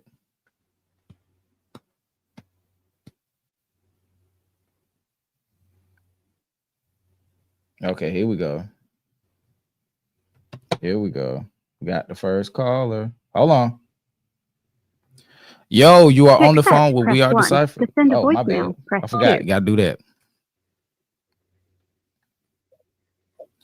Yo, you are on the phone with We Are Decipher. Who is this and where are you calling from? Hey, it's Gen X Gemini. I'm in Louisville, Kentucky. What's good, Gen X? How you doing? Yes, ma'am. Man, I cannot complain. Glad to actually talk to you. Is it something you want to ask or something that you just want to get off your chest? Okay, so a couple of things. First, hi, gentlemen. Thank you for welcoming me back. Thanks for the community that you've all built and for all the connections that have been made. I appreciate that. You have no idea how much I appreciate having this happy space. Second, I'm going to need that Audrey pack out real soon. I've been waiting real patiently. I can't take it no more. You're killing me, sir. Mm-hmm. Yeah, Skip. Like you've been talking about it for a minute, bro. Now you got to show it. You got to show and prove, man. It is. I'm telling y'all, it is coming. Because y'all, even I don't know what he talking about. It's coming. Okay, so let me say this. That's all I'm saying. So look, I'm not gonna bring it up again. Well, no, I have to, because I have to continue to promote it. I won't, by the time it's ready for me to hit upload, that y'all like, if you don't drop it, I'm gonna stop watching the channel. So okay. I mean, I just want to say that it's given Jermaine Cole. It's feeling. It has not been that long. Do not do me with Oh, come on now. I mean, but she hit you with the fall off, bro. That's crazy. It's been promised. Life is short. The world is on fire. Give us our joy. Pack him out. That's all I'm saying. That's all I want to say. Okay, I love you guys. I appreciate the community. Shout out to the rest of the mods, the rest of the squad. I'm done. All right, well, real quick before you go, let me ask you this. Listen. Would you want it? Do you want it done now, or do you want it done right? I mean, there could always be a part 2 with addendums and things, since people are rewriting lawsuits. Why does it all have to be in one go? I'm just saying. I ain't that type of dude. I ain't that type of dude, man. I'm sorry. I'm feeling Kendrick has inspired my true Gemini pettiness. So I want all of it all the time for all the things. But I tell you this, once I start actually creating it, like as far as like shooting and editing, I will put a piece of it on Patreon to be viewed, maybe a 10 to 15 minute preview. And then that way, like, okay, we know he got something that's worth waiting for. You know what I'm saying? So I need the appetizer at least. We're hungry. I got you. But I sent you like I think like maybe the first 3 bullet points. You sent me the menu to the fabulous meal. And when I tell you, I disappeared to go handle some family stuff and was like, okay, I'm ready to eat. And sir, my plate was empty. I'm telling you. Okay, so let me tell you this. You have things, you got a life. No, not even that. Not even one that. Of the A-lines, you always got to go to work. I give you grace. So what I want to tell you is what I sent you may have been 8% of the total outline. Bruh. That's what I'm trying to tell you. Okay. Yeah. Yep, you playing. Okay. Okay. I'm going to let other people speak. I just wanted to make sure that I vocalize that. Appreciate you. And put that into my Appreciate you. I got you. I appreciate y'all. Happy belated or early birthday, DJ. Don't hurt nobody. We don't have bail money. Talk to you later. Bye. I got you. I got you. Thank you. Shout out to Gen X, man. Shout out to Gen X. Let me see who called. Okay, we got like 6 calls. Somebody called from. Oh, hold on. Hold on. I don't know if I'm calling from Google Voice or calling from my real phone, but I'm calling back. Hold on. Hello. Hey, this is Skip from We Are the Cypher. May I ask who I'm speaking with, please? It's Mia. Oh shit. What's up, DJ? How you doing, Miss Mia? Hey, this is fun. I like this. It's time. It's time for the people. Just for context, right? And this was something that we was working on. Get some beige raids going. My name in it, and I ain't in it. There was a topic that was thrown out as far as like legends in hip hop, right? And this was something I was going to discuss on one of the Patreon episodes. But Miss Mia, won't you tell the people your gripes of what I said that you had a problem with? Then I'll address that. So go ahead. Okay. So it wasn't like I didn't have a gripe. I just needed to understand why you felt the need to be so loud and so wrong. Get him. About what we were discussing, because you said, I can't remember all the people, but you was like, I remember. Wasn't a legend, which is diabolical. Okay. Are we talking about Scarface? So face mod. So that's what you stopping at? I just want to understand how we lose Scarface. Look, okay, I know it's been a while since we talked about this, so it may be some context may have lost in there. Because I never said that Scarface or Bun B, because that was the other person that you had an issue with. Yeah, you did. I never said that they were not legends. That's not what I said. What I said was they were Southern legends, meaning that when you think They're about not Southern legends, they are legends. No, Don't they- do that. Don't You do tell that. me. You tell me. Bruh, to That- the average consumer of hip hop, they're not going to understand or realize the importance of a Bun B or a So you're Scarface. telling me that because you want to try to base legend on people without the ability to digest actual real hip hop, that Mhm. Scarface and Bun B are regional legends? That's why I give them that title, because they're not going to have the same impact as the other legends that we talked about in that other episode. They're not going to have that. Most people are not going to know. They're not going to know any songs from the Fix, though. They don't have that type of impact on the world. To us who know hip hop, yes, they do. Dre, Like, come on, bro. DJ. Oh man, I'm not going with that. I stand on what I said. I stand on it. I never said that they weren't legends. Broke feet, but that don't make you right, my guy. That's fine. I get that. I understand that. You just wanted the answer, and that was my answer. I said they were Southern legends in terms of the people that we were comparing them to in that conversation. You sitting here letting this fly is nasty work. Hey, okay. That's diabolical. Hold on, real quick. This is a one-on-one fade. Yeah. I'm gonna y'all box it out in the street, like proper ladies and gentlemen. I never box a woman. Well, not like we that. ain't doing that. Of course, this is metaphorical. So I'm not gonna let you beat up on her like in that, So y'all finna have y'all fade in these YouTube streets. Get to straightening, and while y'all do it, I'm gonna create a poll. So I'll be right back. Listen, shout out to D2B2 talking about. He said he feel you, DJ, but the masses are asses. These are the facts, because what are we talking about? Scarface and Bun? Okay.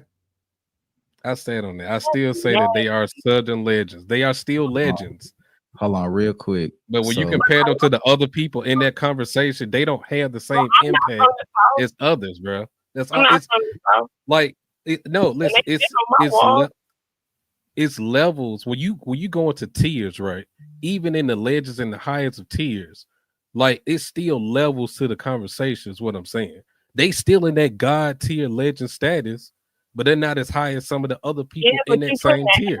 Next to but when you put an asterisk next to somebody's greatness, it makes them.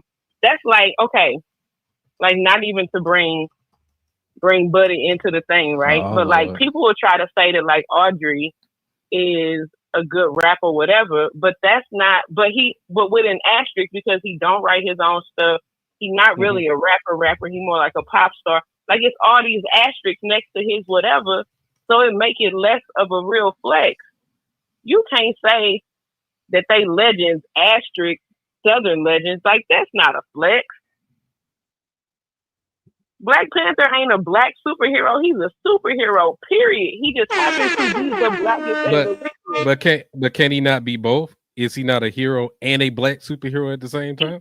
You didn't say they was both. You didn't say they was overall legends. You said they were Southern legends. No. But that's why I said we should address this back when, and that's on me for letting this go on too long. Because there's a lot of context being lost in this conversation. When we was having the conversation on that episode about legends and we placing them in tiers, I said that they were legends, but when you compare them to this other legend with the same amount of time frame and impact, they don't match up. They're not on the same level. So not to discredit Bun B and Scarface, I put them as Southern legends to make sure that we give them respect still. Okay, quick pause. They just legends, King. Quick pause. Right. For the record, we have 28 votes so far in the first minute of posting the poll, 30 now, and it is 68% legend to 32% Southern legend. And I misspelled it. I hate that. I wish I could change That's fine. Like, we got to go back to the episode so y'all can understand. Because, yeah, it's going to seem really crazy look at it like this. But when you go back and watch the episode on Patreon, you'll understand what I'm saying. But, I mean, you can still disagree. You know why it's crazy, though? What? You know why it's saying crazy? Because it is crazy. That's crazy. All I know is I know what I said and I stand on what I said. Period. That's all that I'm saying. You can disagree, and I respect it, but that's just how I feel about it. I'm strong. That's fine. That's fine. But no, I appreciate Skip. I appreciate you letting us air our stuff out because DJ, you know, DJ is one of my favorite humans on these YouTube streets. Yeah. But it's been backtracking though. I ain't backtracking. It's been brewing in the pot, now it's heating up. and that's the thing. Like if it wasn't for you like sneak dissing and subbing and calling me out every single live, like this would even be a thing. Like you've been egging this on for a long time. You tell me. I was not sneak dissing. I just said that you was talking wild, and you was talking wild. Yeah, but you said that in multiple chats, though. That's the thing. It wasn't just one time. Multiple chats, bro. We only talked about it once. I know, but it was made wild. It's because it's wild today. Right, but what I'm saying is, that video is wild today. I know, but you didn't let it go. That's all I'm saying. Like we done moved on, talked about several things since then. Yeah, that's all I'm saying. Like it's been there brewing. That's my twin. We always listen. I'm standing on it till we address it. We gotta talk about it. That's fine. That's fine. That's fine. But I really want to go back and if I gotta stand on it, I want to make sure I give context. If y'all still disagree, that's fine. I just know what I said. That's all. I'm not discrediting Scarface. I'm not discrediting Pun B. The poll is 60-40 to Legend. 60-40 to Legend. It's always gonna be Legend, just Legend. Period. This is because you wouldn't call T.I. a southern. What is he? A southern legend? What'd you call T.I.? An urban legend. He called him an urban legend. Did I say that? I think I did say that. No. That's no. That's a joke. That's a joke from the episode we did when we were discussing T.I. You gotta base it on his album. It's wild. No. That was a joke. T.I. the King. Yeah. T.I. the King. That's what he said. I'll just repeat what he said. He said he was the king, and Lil Wayne co-signed. So that's all I'm saying. He said, not me. Talk about what Lil Wayne co-signed and did not co-sign. He probably don't even remember saying it at this point. He does. You right. You probably right. Like, dang, T.I. was the king. What was I? Stupid. He told us, when did he put out an album? Okay, Wayne. Good night. I can't. All right, I'm gonna go to just other people that need to hop in. Yeah, but go ahead. Y'all, community. Shout out to the other minds. Gen X, my evil twin. Y'all be good, be safe. Enjoy the concert too, because it's gonna be lit. Happy birthday, DJ. Thank you. I appreciate it. Hey, y'all. All right, peace, Mia. This is so much fun. Oh, like who? I don't like this. Hold on, it was coming. I see why DJ was ducking this. Ain't nobody ducking shit. Ain't nobody ducking shit. Ain't no backtracking. I said what I said, and I stand on it. Let me see. 6139 Legend, just for the record. Let me see. Let me call this number back. I'm calling whoever had the Shoreham, New York number. We calling back because we can't track all the calls. Please state your name after the tone, and Google Voice will try to connect you. It's me. It's Skip.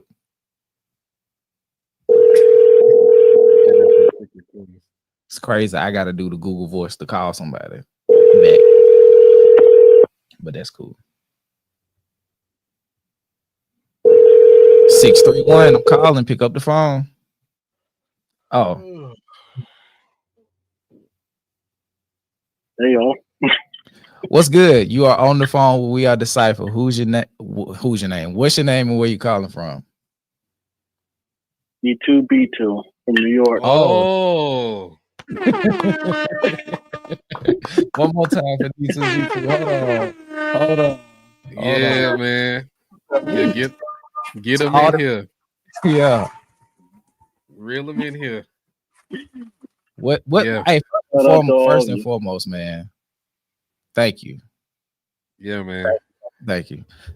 Thank you for starting the trend that became this YouTube chat support financially. Like without what you did, even though like you were the one of the first people to like, as shout out to Champ Side, he always says puts paint where it ain't. And from that created an environment where people felt like we had something of value that they could add to. So I want to thank you for that now that I can talk to you one-on-one. So thank you for that. I appreciate that, man. But like honestly speaking, like it's my pleasure, man. You guys have been doing great work. Thank you, thank you. We greatly appreciate that. What you want to get off your chest, D2? Oh no, I'm just calling in to say hi to everyone. You know, a lot of my chest. Yeah. Throughout the entire live call. So Yeah, man. I'm just calling in to say hi. Appreciate you. Yeah, man. Like the way you support us, man. You know, as long as you rocking with us, man. Like we definitely gonna be here to give you whatever shine or spotlight you want at this point. So absolutely.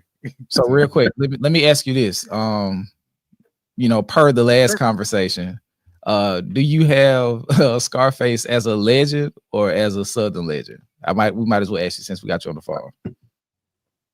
I consider him a legend. Okay. And it's kind of weird too, because it's like I don't necessarily have any sort of like allegiance to. Well, let me backtrack. Like I did spend like quite a little bit of my youth in Alabama in the South, but like I'm not really like a raw South kind of guy, you know. Okay. But I do understand Scarface's influence, and I also understand that he's an extremely talented rapper that has also influenced a lot of people, especially a lot of people that I love listening to. And listening back at his classics, dude is one of the best storytellers ever. If we're being honest. Okay. So since he's one of those guys that ended up creating that tradition. Yep. So I want to ask you this. It's one of the questions related to Scarface that has been like on social media the last year. Who do you think had the better verse between Jay-Z, Beanie Siegel, and Scarface on Can't Be Life? Oh, that's tough.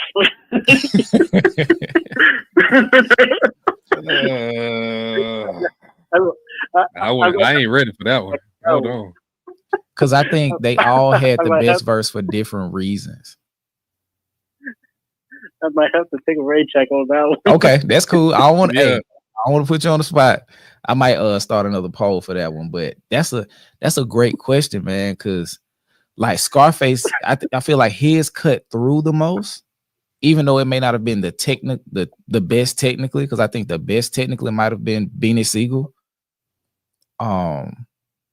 But what Scarface said, it was so real and it was so of that moment and urgent. It makes it feel like that. I mean, that's the thing though. Like, so me, I'm kind of approaching all this stuff from a different perspective. Like I love music in general, but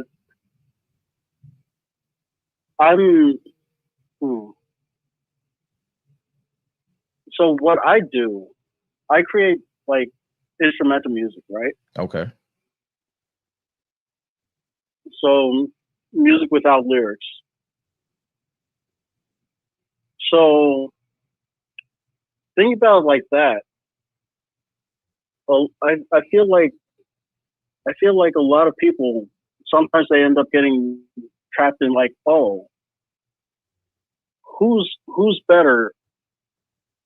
Like when they end up crafting like their discussions about who's better, they're thinking about like, oh, technique. It's not necessarily only about technique. You could make a technically perfect song, but it doesn't hit because people can't feel it. Yeah, that's true. Yeah. I feel like that about a lot of rappers who are like in that space where they only care about the rapping, like they put themselves in a box because they're not trying to make music at a certain point. Yeah. Exactly. And it's kind of like how Kiki said. At a certain point, you have guys that are like basically rapping about rap. Yeah. Yep. And I hate those rappers. And yeah, and there's there's a certain ceiling that you could end up getting to if you're only striving to be in that box. If you are basically kind of on that J. Cole kind of, oh, I want to outbar everyone on a feature. And you know what? I feel like every rapper has kind of been on that trajectory at one point. Kendrick had that. He had that phase when he was younger. Yeah. Then he ended up focusing on making music. It's when you end up getting older and you end up going on, oh. So I already have legendary status. I already have this name. I don't have to put in work to make music. So I'm just going to try to outbar everyone and have people be like, oh yeah, this guy's great because he's able to put in this many entendres, this many literary devices. I'm letting you the cook. same Right. criticism that ends up getting levied at Eminem should be levied at Cole, in my opinion. Now you're talking. Because I don't know if I said it on air, but I was like, J. Cole's getting dangerously close. Hold on. As a matter of fact, I think I got it wrote down. You got it wrote down? I started doing this because I was about to make a video about J. Cole, but I just said it when I was with Kiki. I said J. Cole is getting dangerously close to Eminem territory, where He's right there. You lose yourself in trying to make the most amazing verse every single time, and you completely miss the plot that you're a musician. Exactly. And I feel that you're a lot more forgiving than I am. I think that he's already there. I think that he's already there at that point. And he's been there for quite a few years now. Yeah, since the off-season era. I can agree with that. And in a way, it's kind of sad too, because like you end up like comparing his trajectory with Kendrick. If you compare those two, and the only reason why I'm comparing those two is because J. Cole ended up inserting himself into that sort of arena. Mm-hmm.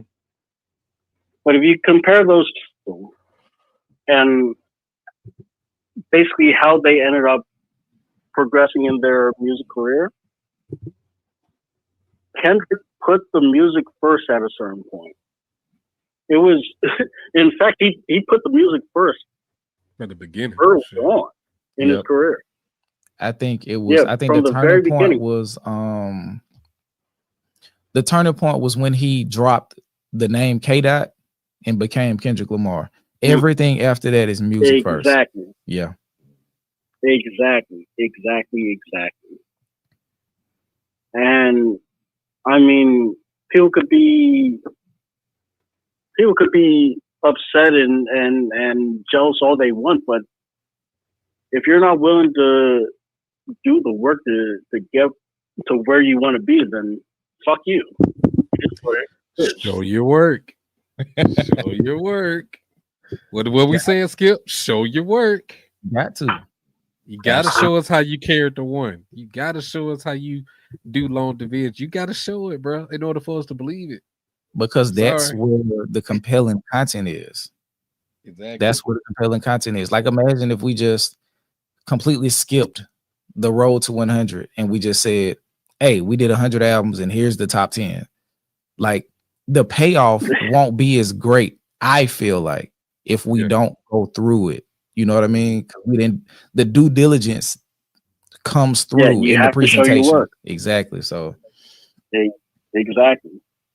I think I think the difference. I do think the difference between Eminem, like album Eminem, in this era is he's willing to go into things that are in his life and discuss them. You know what I mean? So like we get songs like Temporary, we get songs like Guilty Conscience 2. It's a because not for nothing, The Death of Slim Shady is a really good album.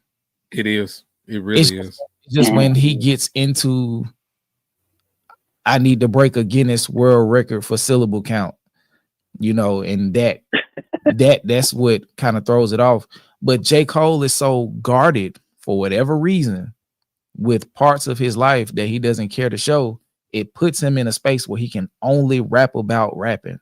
And that's the unfortunate part. But that's also why I liked Play the Collard Greens so much. And I stand on it that I think that's his best verse of his entire career.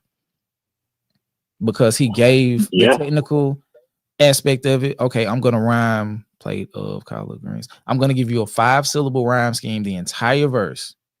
And then I'm going to tell you parts about my life that make me who I am today that you didn't previous know, that give a lot of context to understanding me while staying on topic with the central premise of the song.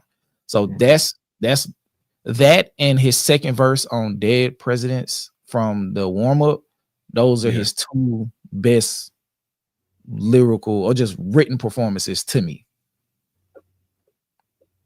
And if you can get back to that or do it consistently, the fall off might be an album that changes how we look at J. Cole. And for the people who think that Skip has just always been a hater, this nigga was able to literally quote an exact verse from a mixtape that came out over 10, almost 12 years ago, bro. Early J. Cole, bro. So that lets you know, like, when we do get out here, we crash out about J. Cole or J. Cole, whatever we call him nowadays, it's from a place of love and at some point respect. You know what I'm saying? That, you know what I'm saying? We see through the bullshit and we hold you accountable because we respected you at one point. So it just for all the people that, because I do see that sometimes, like, oh, y'all just hating on J. Cole just to hate. No, it's coming from a real place. Like, we genuinely liked you, bro. We genuinely followed the music. We can quote, we can rap your verses, bro. We know this about you because we held you to a certain standard. And you just been constantly, just gradually chipping away at it. And now you at the point where you at the goddamn cliff. You say you want to fall off, but you just standing there right at the edge looking down, still not being able to commit to no shit. So it is what it is, man. So yeah, exactly. That's a bar. Like I feel that J. Cole is kind of like a lot of people, really. I think that he's generally an insecure person, and insecure in his position, and insecure in defining exactly who he is as a person, all of his flaws and everything that comes with it. Yeah, he's not willing to strip himself down like that. Yeah, and it's so crazy that how scared to be vulnerable that he is, but he's not afraid to point out the flaws and to talk about other people. But you won't even go and do the work to, you know what I'm saying, give that same perspective to your fans, but you'll easily call that out in other people. Like, that was the main thing, that one of the main problems I had when he called out Wale. in the false prophet song in the second verse. The second verse is all about Wale, and you calling out things that he should be grateful for, things that he should be appreciative of, when you don't even value those same things in your music. How can you call out this man for being ungrateful and don't understand the position that he in, when you are literally picking fights with these same people that you say you love and acknowledge, and when they call you out on it, you don't even have the dignity to really stand in and confront, you know what I'm saying, the things that y'all are being talked about. So it just, that type of movement in just everyday life, I don't really rock with that. Like, so No, I don't. It's so wishy-washy. It's like either you for it or you not, one of the two. And if you do see something as a friend, as a true friend, or somebody, if you want to see the best in them pull out their potential, that's not something you put on wax. I feel like I'm not finna make a verse to where other people can interpret, spin the narrative, and turn to something that it wasn't supposed to be. If I got a real problem with you, or if I see that Skip is like messing up, or it's something that I feel as though that he maybe lose perspective on the site on it, I'm not going to get on a live right here and call him out on it. If it's something that I know is something that can be beneficial to him, I'm pulling him to the side. I'm calling him. I'm texting him. And if it's that serious, I'm pulling him to the house because I care about him as a person. But I'm not going to get on here on social media and blow his spot up like that. That shit just weird. No, because that shit is some cloud chasing bullshit. Like, if you actually really care about the person, then you would call them up privately and be like, "Yo, what's going on?" Yeah. And you try to figure out what's going on. You try to figure out like how to rectify the situation. But like, no, he goes to put it on wax. Yeah. So I never really respected that at all. I really did. Now, but even more so now, like it's kind of hitting different. The more and more, the deeper that we dive into the manipulation tactics that I've seen, or that we realize he's done with this whole Kendrick and Drake thing, like you can take it back to all at the beginning of his career. So it's definitely there.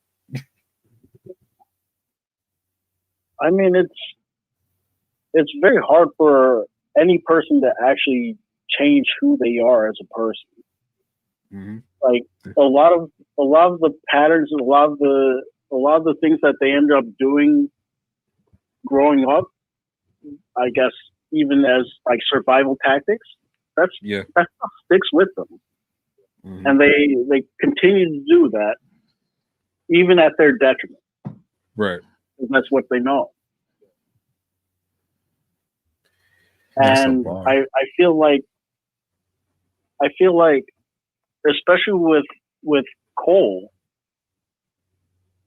it seems like a lot of people, a lot of us, we basically kind of ended up like ignoring it.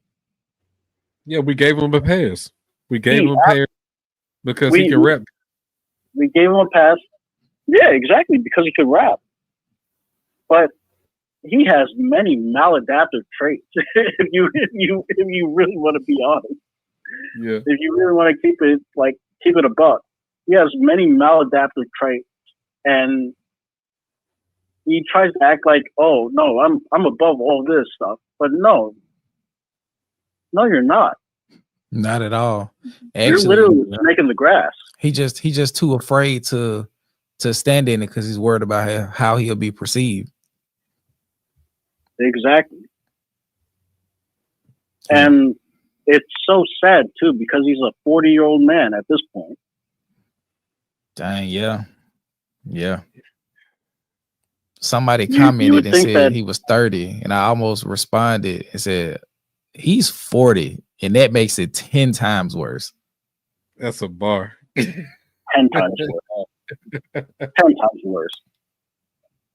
Oh, like, man. Realistically speaking, like you don't deserve grace after 20s. Dang. You don't deserve grace after your 20s. Yeah, because it's like you learn in your 20s and you're acting on what you learned in your 30s. Yeah. So by your by your 40s, your 30s should have you should have realigned your behaviors on the mindsets you developed during your 30s based on what you learned in your 20s. Yeah. Yep. You're right. Hey, you cooking. That's why I ain't talking much. You cooking. No, I can talk. Well, I'm not gonna hold you guys up too long though. Okay. Because I know that other people are trying to call in. Okay. But yeah, man. I like I said, we appreciate everything that you've done to help the channel. And this is now we can say we appreciate your perspective, because generally when you're in the chat, like you know, it's not because you can't really get off a lot in the limited characters you have in a particular chat post. But yeah, man, you provided some excellent perspective, and it was like even kill, so it's not crash out. So people actually get to sit and listen to what you're saying. So it's like, yeah, man, and everybody that's talking in the chat is like D2B2 cooking. Yeah.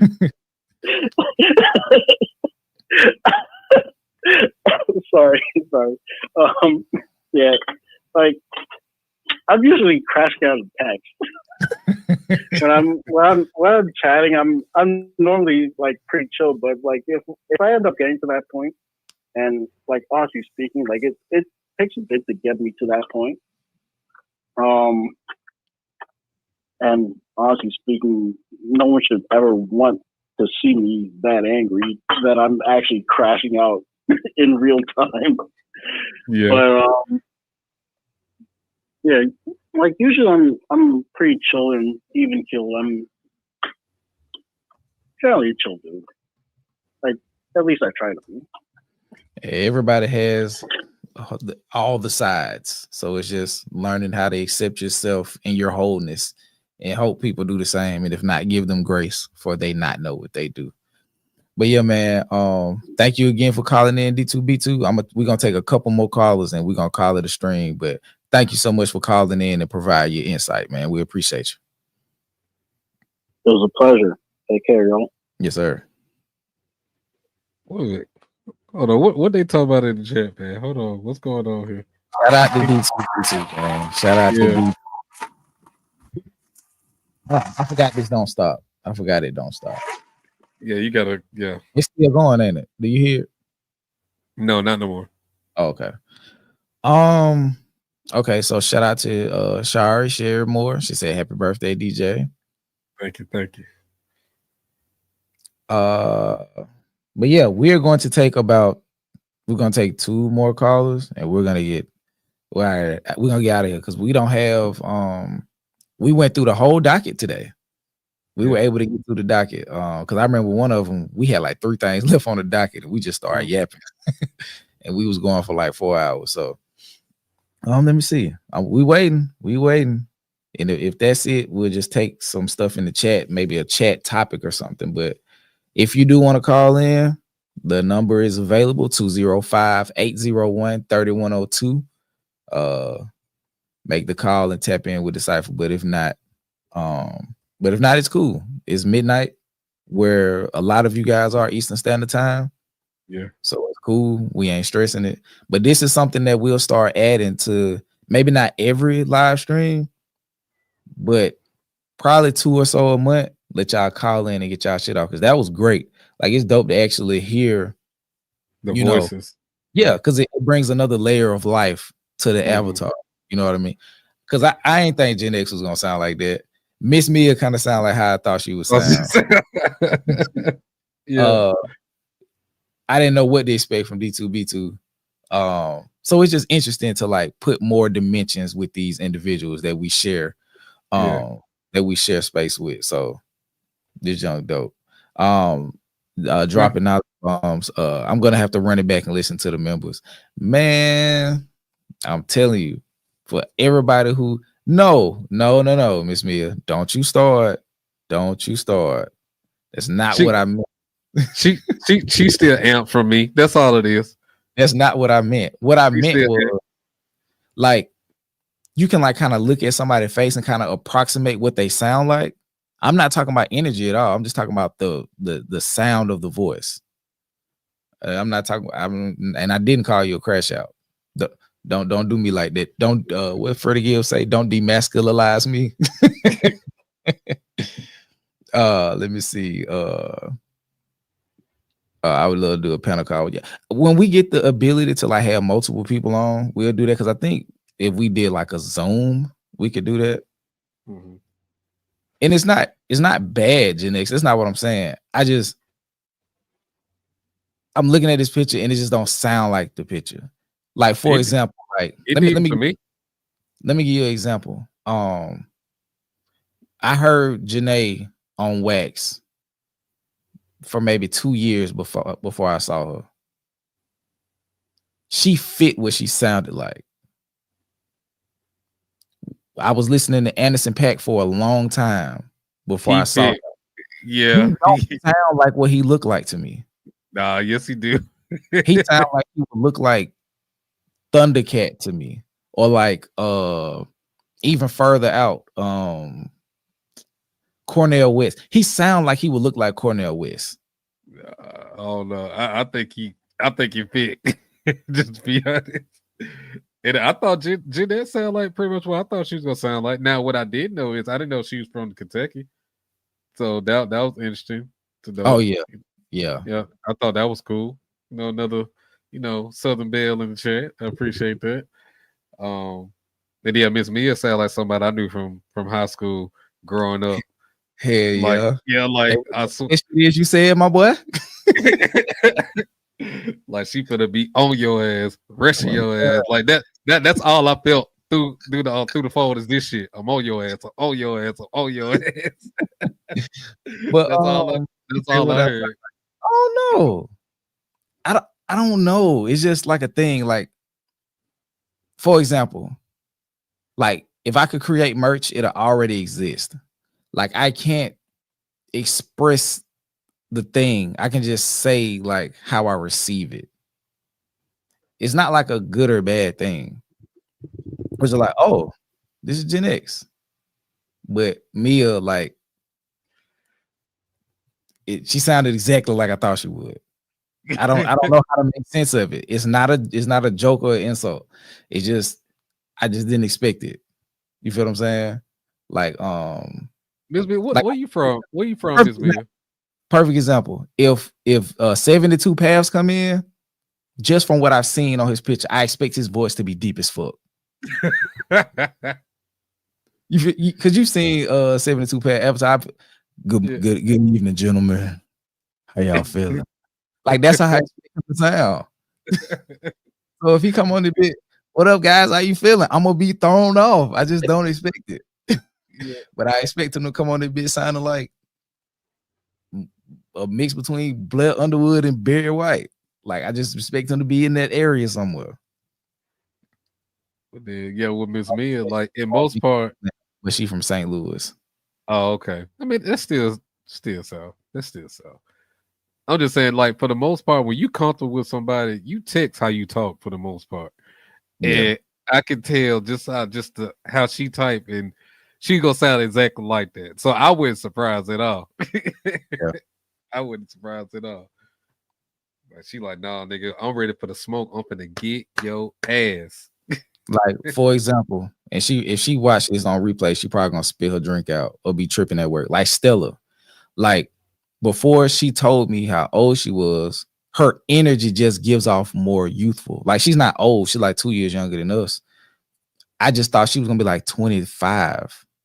You feel what I'm saying? So it's just like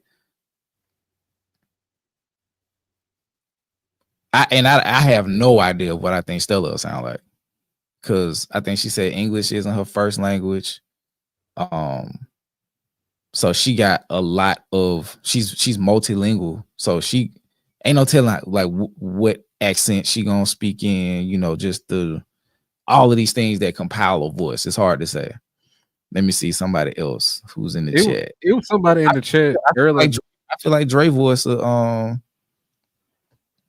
I feel like he gonna be like a medium deep voice. Like I don't think he gonna be like sounding like Zero or no shit like that. Like he might sound like Jeezy. Bro, it was somebody in the chat said that it was 73, bro. I forgot what name. I forgot who it was. Yeah, bro. Yes. Yes. I remember seeing that, but I forgot to go back to it. But yeah, it was somebody in the chat that said it was 73. I'm like, how do we get that audience? Like, what? Okay, hold on. Let me I remember that, bro. I do. Okay, hold on. Let me clean out the mailbox then. Give me a second. Because I want to be able to rap with a couple of y'all before we get out of here. Because the last call we got. Gen X, I like that. I see what you did there. I like that. It just always amazing to me, like, because I don't know why I just like default, like, I understand our audience may be bigger and the spread may be wider than what I think it is, but I already automatically assume like it's just people like our age and younger. Like it never really crossed my mind until it's presented that, yeah, it's people old enough that's tuned in and listening to hip hop and watching and following these topics. They may pop in here too. So yeah, it's just I just just noticed. So I think that's great actually. We can get the older generation to agree with us or just, support us. Like that's saying a lot. That's doing a lot in my book. So absolutely. Whoever called, try to call again. I just deleted all of the voicemails. I've really enjoyed this. This was fun. Shout out to everybody who's called so far. Like I said, we'll take 2 more and we'll get out of here. So what did Gen X do that you said? Oh, she said when I was talking about the age, she said because hip hop lives here. Oh, okay. Yeah. A Cool Bean said I think the mailbox is full. She said Stella. I think she was old because the name's all like Petunia. Girl. Petunia. Yeah, chill. Petunia. Shout out to still asking for a 9-digit mailbox number. That's weird. Geraldine. Geraldine is an old ass name. Ernestine. Like all of them ladies that Drake was naming, like Claudine, like it's okay. Let me do it this way. Bruce. I feel like Tabitha, old ass name. Hold on. Let me go to banners, media assets. Hold on.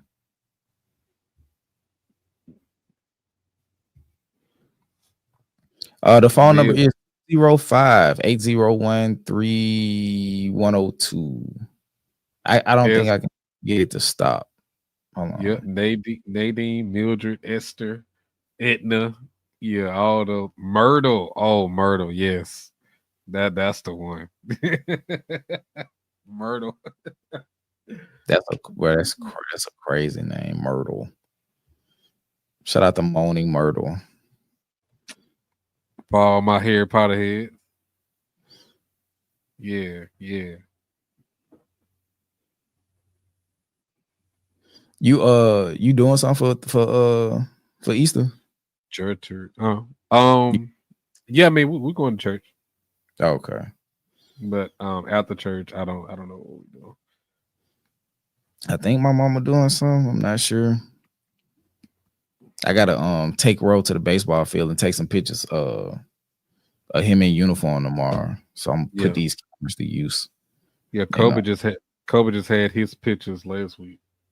Yeah, because he missed the first picture day, and we tried to get another one today. But I was just like, bro, I got 4 cameras. I'll take your fucking pictures, and I edit it in Canva. I'm spending fucking $80 on it a month. Might as well put it to some use outside of the thumbnails. So I was like, yeah, I'll take your pictures. How hard could that be? And we'll get some action shots during his game this week. Shout out to K-Way. Has anybody else tried to call and they couldn't get through?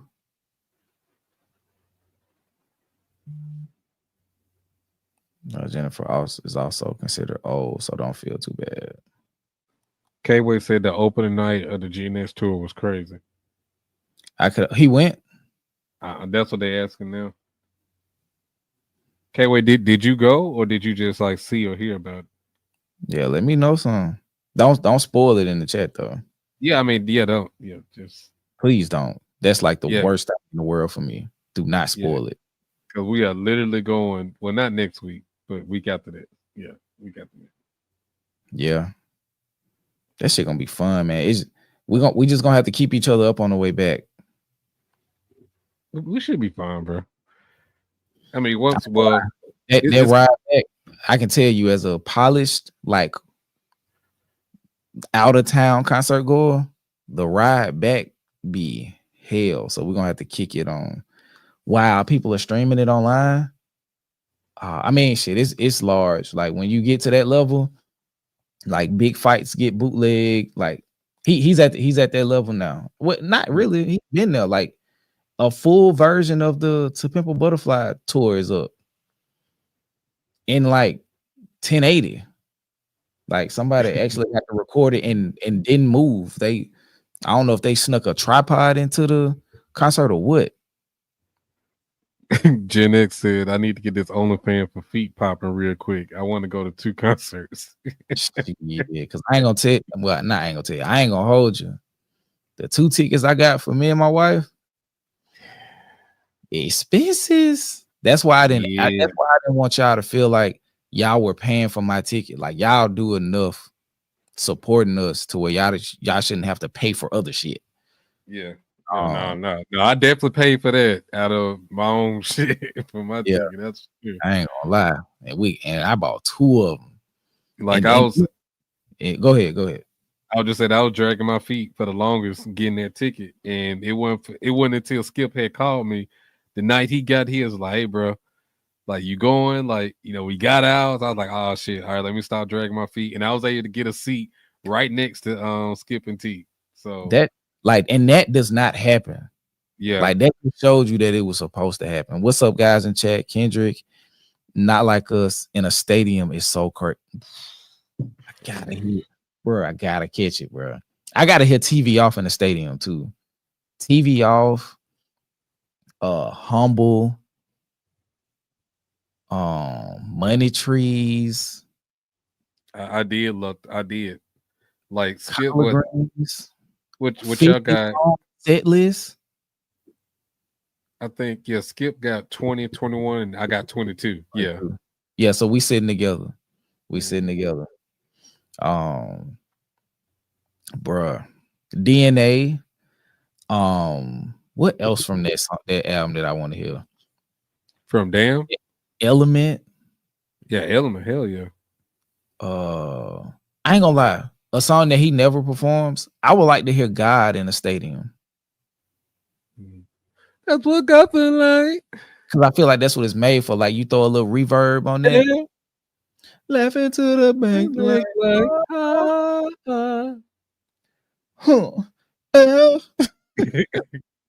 flex on swole like yeah, that's one of the ones for me. Real quick, before we start to wrap this thing up, if you have not, I did a reaction to Doechie's Tiny Desk. The members have already seen it. Appreciate that. It's available. It dropped a couple hours before we went live today. Doechie Tiny Desk reaction. If you haven't seen it, go check it out. Let me see. Fateless. Read them. I gotta call in when I'm angry so I can give Skip Oakland accent proper. I sound white as hell when I'm not mad. Oh, okay. You gotta get activated. So she gonna call in and set trip on me. Hey, I don't want no problems, cuz real talk, nigga. My husband claims he wants to go now. Oh, I hope y'all rich. Yeah, buddy. Hefty rainy day fun, because them tickets is expensive. I don't know who he's going with because I'm with my friend. Oh, you already going. I ain't got no nigga. And no nigga got me. Oh. Oh, that's crazy. That's crazy. Hold on. I think that's it. I think that's it for the calls. Yeah. I hadn't got another one in. So can you hear me? Can you hear me, DJ? Yeah, I see you. DJ. Yeah, I see you. I'm still here. I can't hear you. Hold on. Just wait a second. Oh no. Okay. Say something, DJ. My check. Can you hear me? Yeah. Okay. I'm just turning down everything, turning off the Bluetooth and all that stuff. Okay. All right. Appreciate you, Miss Mill, for posting the Dolce reaction. But yes, yeah, like I said, if you are a fan of Dolce or just a fan of the content we put out, wow, get the fuck K-Way, chill out, you spoiling it. Kendrick did a deposition skit before playing Not Like Us. Damn, that nigga so petty, bro. That nigga so petty, bro. I'm just gonna act like I ain't read that. It's too late. I already seen it. But somebody had spoiled the skit he did before. All right, when he get the nose swab. Excuse me. And when I saw it, it was still dope. So I ain't tripping. It's all good. It's all good. Just don't tell us the set list. Please don't. Please don't. I don't want to know how this. I don't want to know how it starts. I knew Have you how. ever seen that? Have you ever seen that Arthur meme with DW when she was like, "This doesn't affect me because I can't read." You know, that's how I felt at that moment. That shit don't faze me. That shit went over my head. Man, I can't wait, bro. I'm finna have to move some money around so I can go see Sinners. But shit, we get endowed Wednesday. Yeah. Because I want to go see that. I gotta go because I gotta catch it in the largest format possible. So that might be the McWayne Center. Oh, okay. Shit, I ain't think about that. I went to see Dune 2 at the You saw Dune 2 at IMAX? Yes. Oh, damn. It was so much looking like my neck was hurting by the time I left. Because you literally had to, it was certain parts of you had to look straight up. It was so much screen, but it was an amazing experience. Dune 2 was just fire. I saw Dune 2 when I was working at Patton Creek doing the security shit on my second job. I was like dipping in and out, like catching parts of the movie. And I was like, this is insane. So I had kind of seen it like a full time and a half before I saw it in IMAX. Damn. I love that movie, bro. I do. It's great. I try to watch it when I get a chance now. Because T hate the little dude who be talking at the beginning, like the riding angle. She hate this shit. Oh man. Like you need that though. You need it. I might cut it on tonight because even if I don't watch it, it's gonna be like a good sleep playlist. Like I'll be out cold. Like I really didn't think they would be able to top the first one, but Doom 2 like definitely surpassed the first one for sure. Like they writing up. They writing up.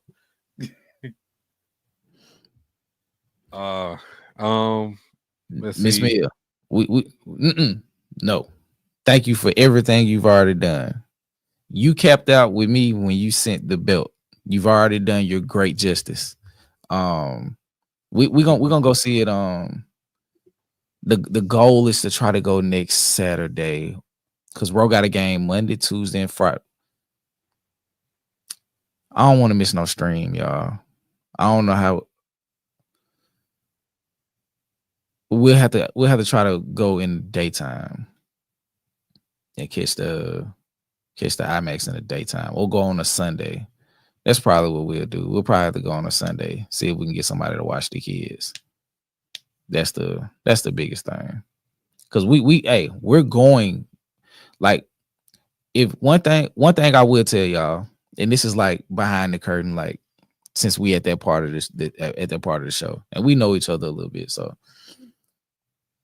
if I'm going to see something, whether it be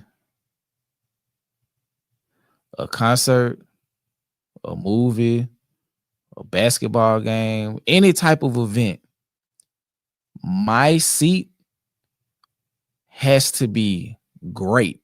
Like, I just can't have a good seat. This is going to be my 7th Kendrick concert, probably my 20 or so concert since I've been able to pay for my own tickets.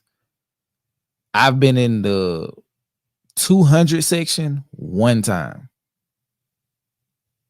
I don't play that shit. If I go to the movies and I can't get the center seat, I don't want to go. I gotta go to the one with the reclining seats, the speakers in the chairs, the extra with the widest format they got. Like, I need all of that. So the IMAX is right on par. Like, if I'm going to AMC or AMC theater, I gotta go to Prime. It don't work no other way. I gotta see the whole shit. So with the Kendrick concert, me, DJ, and my wife, like, the diamond part, we're like slightly off to the right because my wife she don't want to be on the floor. So we're the first section off of the floor. We not playing. Yes, like, sir. gotta have the good seats because it takes away from the experience. Like, I actually want to see, like, I don't want to go to see basketball players and have to watch them on screen in the venue. Right. I hated that. I hate the that purpose. shit. I can just watch it at home. Yeah. You know what I'm saying? Like, that's probably why I'll never go to a boxing event. Cause everything, like, I just rather watch that at home. But like, I gotta be close. You feel what I'm saying? So I gotta be close enough to get the full experience. I don't want to look at a jumbotron. And I look at it like this, bro. I already gotta pay for this shit anyway. Right? Might as well just go ahead and get the best value, that you can get for the event itself. So why not go ahead and pay a couple extra dollars or whatever to get a proper or a better seat? Because you got to pay for it anyway. It ain't like it's free. You got to pay to get. No, you paying for this shit regardless. You paying for the same floor seats. You got to pay for that same nosebleed seat. All that shit the same, bro. So go ahead, get what you want, bro. Yeah, because I'm here to tell y'all. I'm here to tell y'all this. If I ever get rich, there will be signs. We gonna still do this because I love this shit. Absolutely. So, like, let's say if I get rich,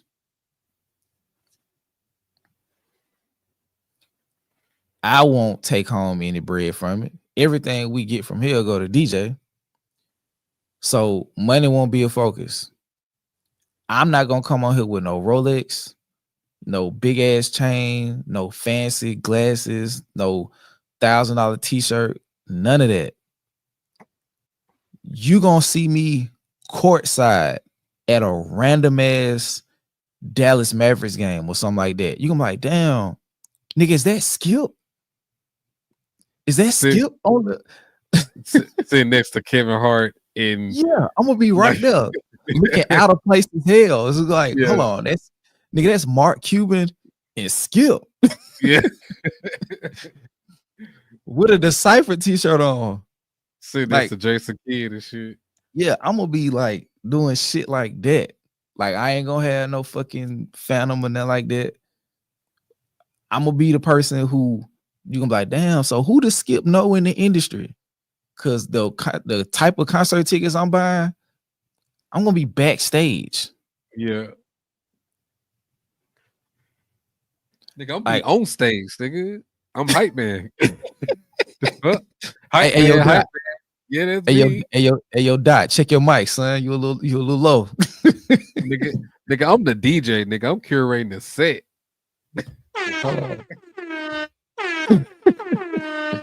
Yeah, I'm telling you, like, how people like be maxing their credit cards out to get that super duper front row, like at a Taylor Swift concert or a Beyonce concert, where it'd be like those little diamond shapes and the artist can like kind of walk around them. Yeah. Like, I feel like that'll fuck with my like need to feel like I could get free when I wanted to. But like that'll be some shit that I try at least once. I gotta be on the flow like before I get too old, like able to tell people to back up from a mosh pit, but I just want to be there. Like imagine like being in the mosh pit when they performed Family Ties for the first time. But I'm sorry, side note. I still can't get over the fact that this nigga Drake really said Taylor Swift the only nigga that I ever rated. He just be saying wild shit, bro.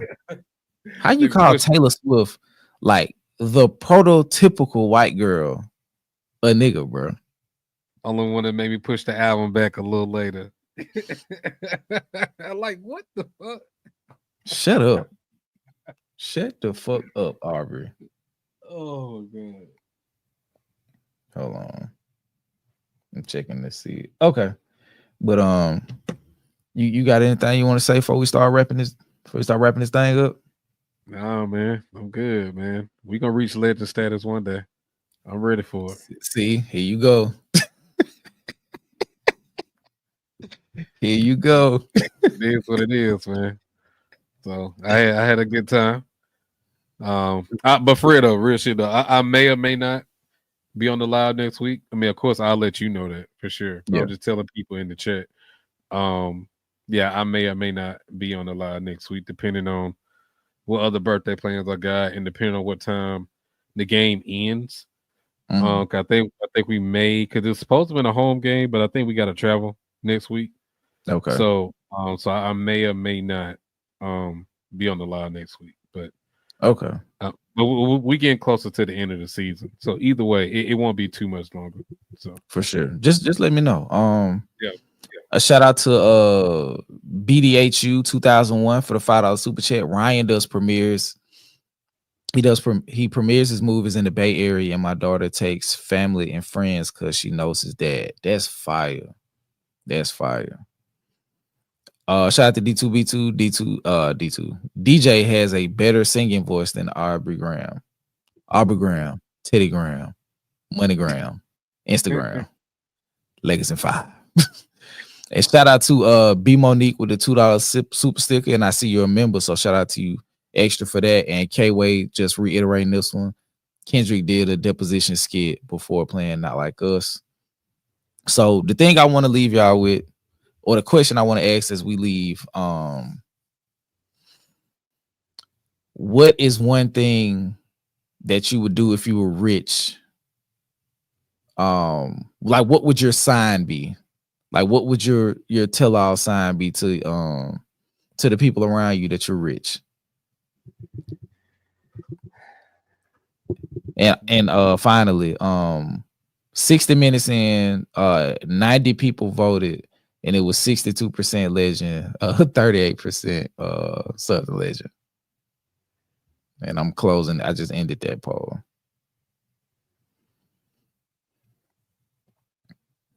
Let's see. Dropping Knowledge Bomb says traveling the world. That would be a sign for me. Most definitely. I'm popping up in the Maldives. Like my Instagram will go so crazy. Like in 6 months, my Instagram is monetized because I'm doing wild shit. Like I might jump off a cliff into the water. Like I'm doing, like I'm gonna be like running into Will Smith, like just doing stupid shit.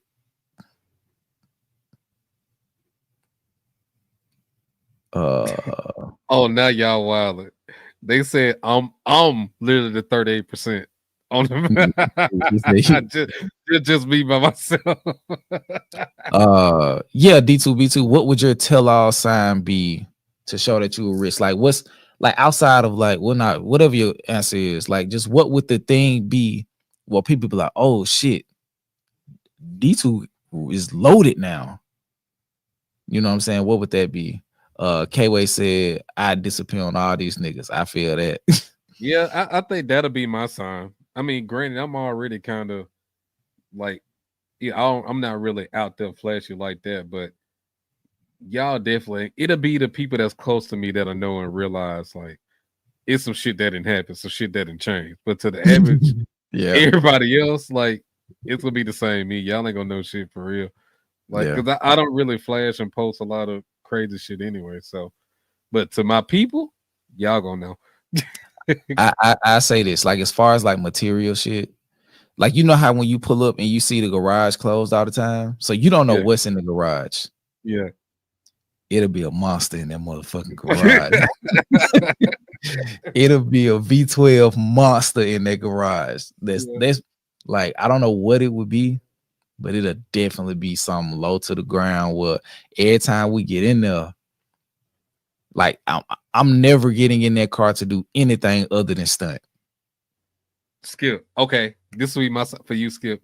If I call you or I text you and say, bro, I got some land. That's all I say. I got some land. That's all you need to know. Yeah. I got some land, bro. Like, okay, DJ finna go be a farmer. I got some land, bro. Like, nigga, I got a compound, bro. Once, bro, yeah. If I tell you I got some land, that lets you know that some shit to change. That's all I'm gonna say. Man, I don't know, bro. But yeah, I do think the first tell all, like to people that's close to me, I would disappear for a month. Like on some rich, I would disappear for a month. Like, and like the people who need to know would know. Like, for example, like I DJ, we not streaming for a month. Like, what happened, bro? Everything straight? Like, yeah. But I holler at you in a month. You know what I'm saying? I holler at you in a month. Because I think it's just certain stuff that that I just need to do, that I would take that time to do. Yeah. And the first week is absolutely nothing. Probably go get a haircut and go get some American Deli or some shit. But like other than that, like just kick it. It just chill at the house, no responsibilities, no worries, just chilling, bro. Everything paid for. I do some crazy shit. Like I might come in the studio with a sledgehammer and just start breaking shit. Cause you know you can fix it. Yeah. Or just like I'm finna get a new house anyway. Or just turn this into a content house. Like I do something. That's crazy. But let me see what some of the other people put. Janae said her sign would be how often you see her at the airport. Facts, because I'm getting the fuck whenever I feel like it. Shout out to Fateless. Lottery is the only way I can afford to buy a house in California. And that's why I can't stay there. Because I love to visit, because I've been to San Francisco. I loved it out there when I visited out there, but ain't no way, bro. When I was out there and I was on the beach and them houses was going for $1 million a pop, $1 million minimum, like 900,000 to $1 million, just to have a house on the beach. I like, no, buddy. And a lot of them houses was eroded with water erosion on them and shit, and they still going for like 900 to $1 million a pop. I'm like, nah, crazy. Bro. I'm good. I'm good, bro. Oh wow. This, I don't know if you can see it, but I send you the picture because I don't know how often you be in the cipher chat. It look like he's just in the center of the arena. Okay. You talk the Patreon chat? Yeah. Yeah, I be popping in and out sometimes. I be forgetting, bro. You charge to my head, not my heart, bro. I be that shit be lit, bro. I ain't gonna hold you. Like it be some shit going on in there. Like anytime you go in there, it might be a different situation going on. I think because I don't get notifications from Patreon like that. So So it don't cross my mind to go look at it and check it until you say so, or somebody said something in here, and I'm like, oh, I need to go back and look and see what they said. So yeah, just pop your head in the air a few days and see what's going on. Let me see. Oh, shout out to Andrea, aka Andy Pandy, with the $5 super sticker. Much appreciated. D2B2 said I'd disappear and be a fucking hermit. Yeah, man. Rita said front row tickets to every concert I want to go to and travel in the world. My IG stores will be litty. I promise.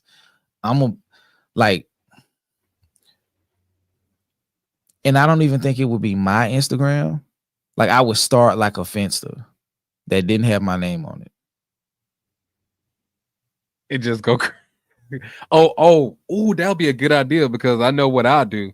Man, I post every goddamn memorabilia, special project from anime, comics, every Comic-Con I'm going to, I'm buying up shit and just posting it on there. Like, yeah, I would do that. Yeah, that would be fire. And just some stuff. Yeah, that would be my tell-all. Exclusive shit. Yeah,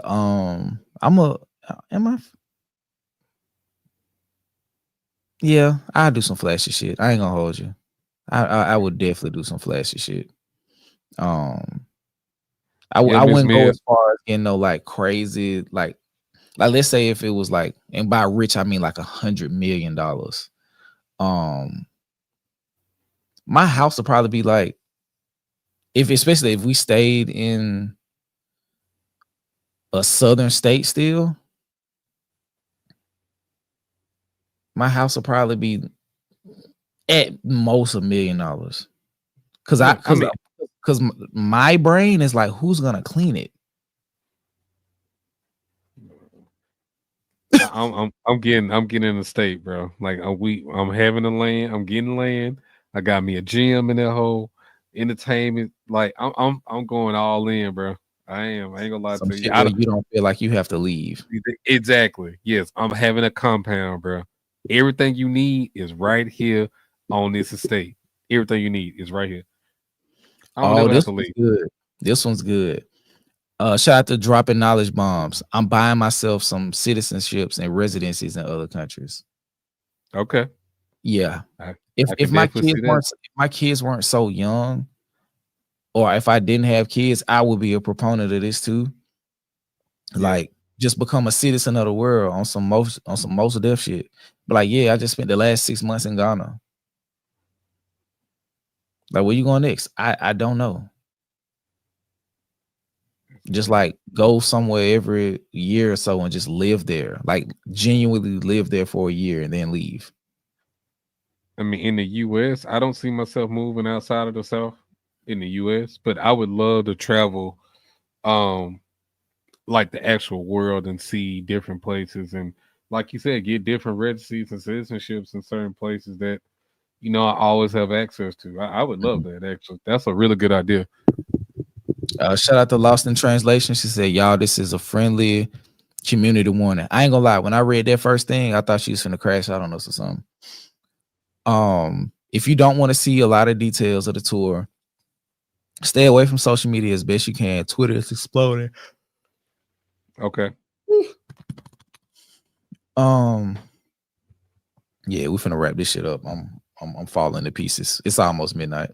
Yeah, that's right. I'm a Southern legend. That's right. That's right. Y'all gotta call me. Y'all gotta call me down in order for me to get into the chat, bro. Southern legend. Let me see. We might have to get some merch like wrapped around it, like the Southern legend shit. It's only right. That's fine. I love that skip and not be bothered while I'm on a healing restorative journey, like somewhere in Sedona, Arizona. Yeah, just go somewhere and just like, I gotta drive 45 minutes to use a phone type shit. Of course, it's like an emergency phone on site wherever I am, but like, because anything can happen. But I want to be somewhere like really secluded for like a week, just like while I walk outside and whatever the bug of choice is in that area, I want to hear it. You know how like we got crickets and shit. Like just go somewhere and just like relax, bro. Like just be still. Like let the time go by slowly. You know, I mean, this ain't really no relation with you saying, but one thing I've always dreamed about doing, if I ever came into a whole lot of money and I'm rich, I've always set up a scenario where I go through all the people that's close to me that I care about.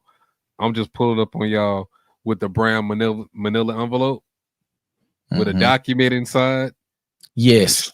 It's straight cash, your name on it, It ain't no words. It ain't nothing you gotta say. Ain't no exchange. I'm just dropping the shit off. Do with it as you will. And that's just like I've always thought about. Like, I'm gonna go and do this. I'm gonna go do that. I gotta write this one. I gotta write that. It's almost like I'm just breaking everybody off, like off the top beforehand. Yep, I've thought about that too. And in my perspective, like let's say hit for like 100, like or hit the lottery in this case, a bunch of money. Yeah. I'm like, hey man, I need y'all to come to the crib right now. It's urgent.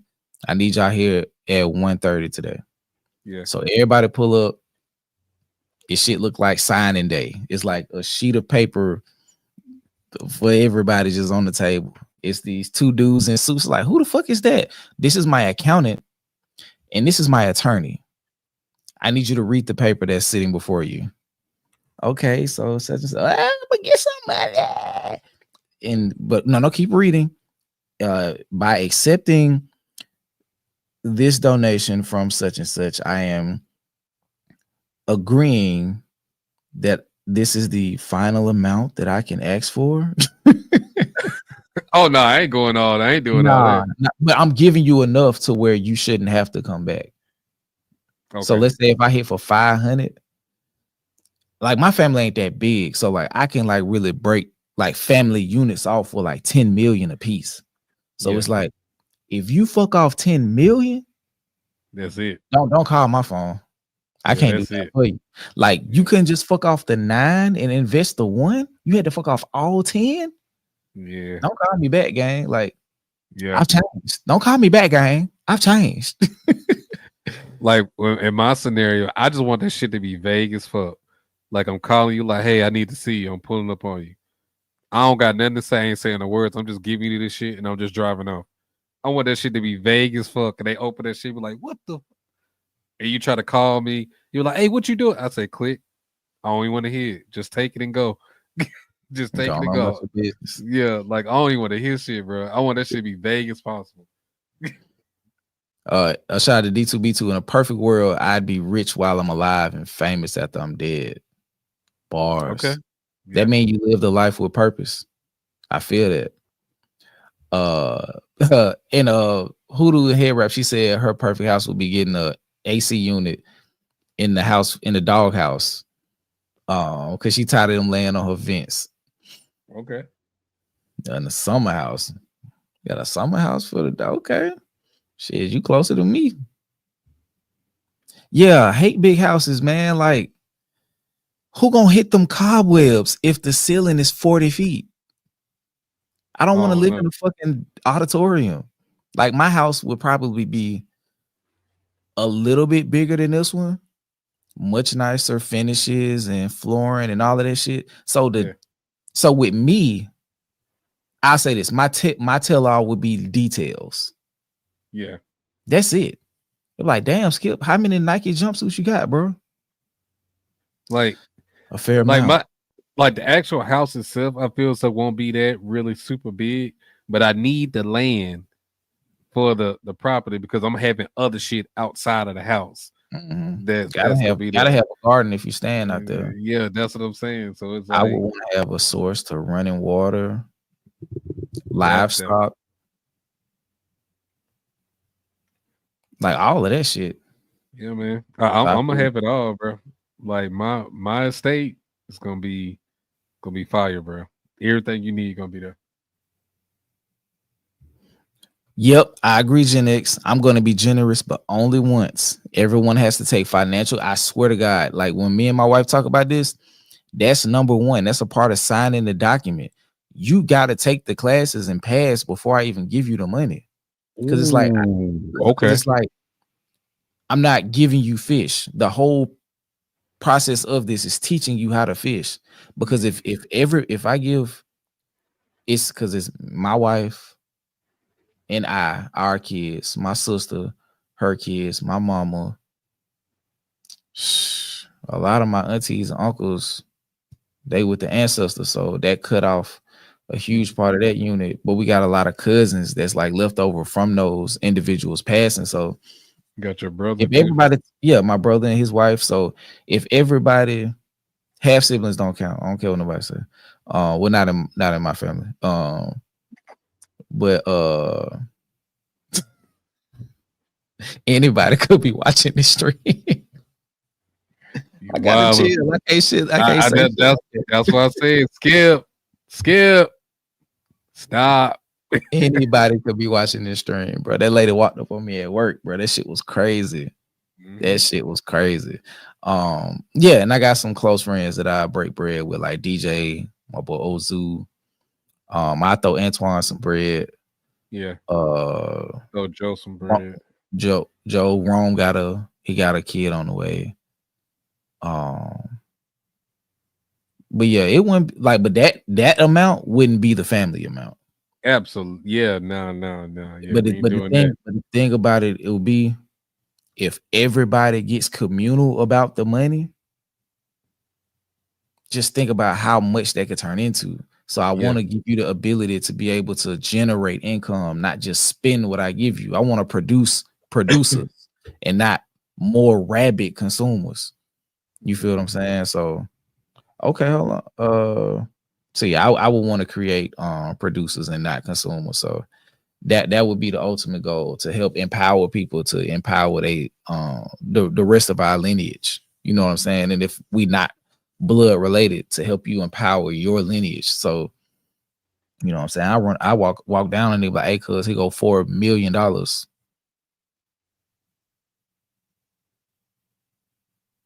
I need in 10 years for that to be 10, 12, 15 or something. Yeah. Not 200,000 or you be like, I gotta find out how to get this money by tomorrow. Huh? I gotta figure out a way to get this money by tomorrow. Sell your car. Sell your mama's car. I ain't selling my. Nah. So yeah. But yeah, man. Bro, this was a good ass stream, bro. Yeah, man. This was a good ass stream. Shout out to y'all who stayed with us this whole time. What you got for me? No, I'm just saying your shirt is gonna be "Who the fuck is Luther?" and mine apparently gonna be Southern Legend. Hell yeah. Oh man. But yeah, man. Hey, thank y'all so much for tuning into this one. Shout out to DJ for coming through. You brought a different energy in the stream. We was able to have a good ass time. So I know the playback on this is gonna be nuts. Thank all of y'all for tuning into the stream. So glad that y'all came and shared y'all evening with us. And until next time, always remember, hip hop lives here. Who the fuck is Luther? Of course. Shout out to all of our Southern legends. And until next time, we out of here, y'all. Peace. Oh, God.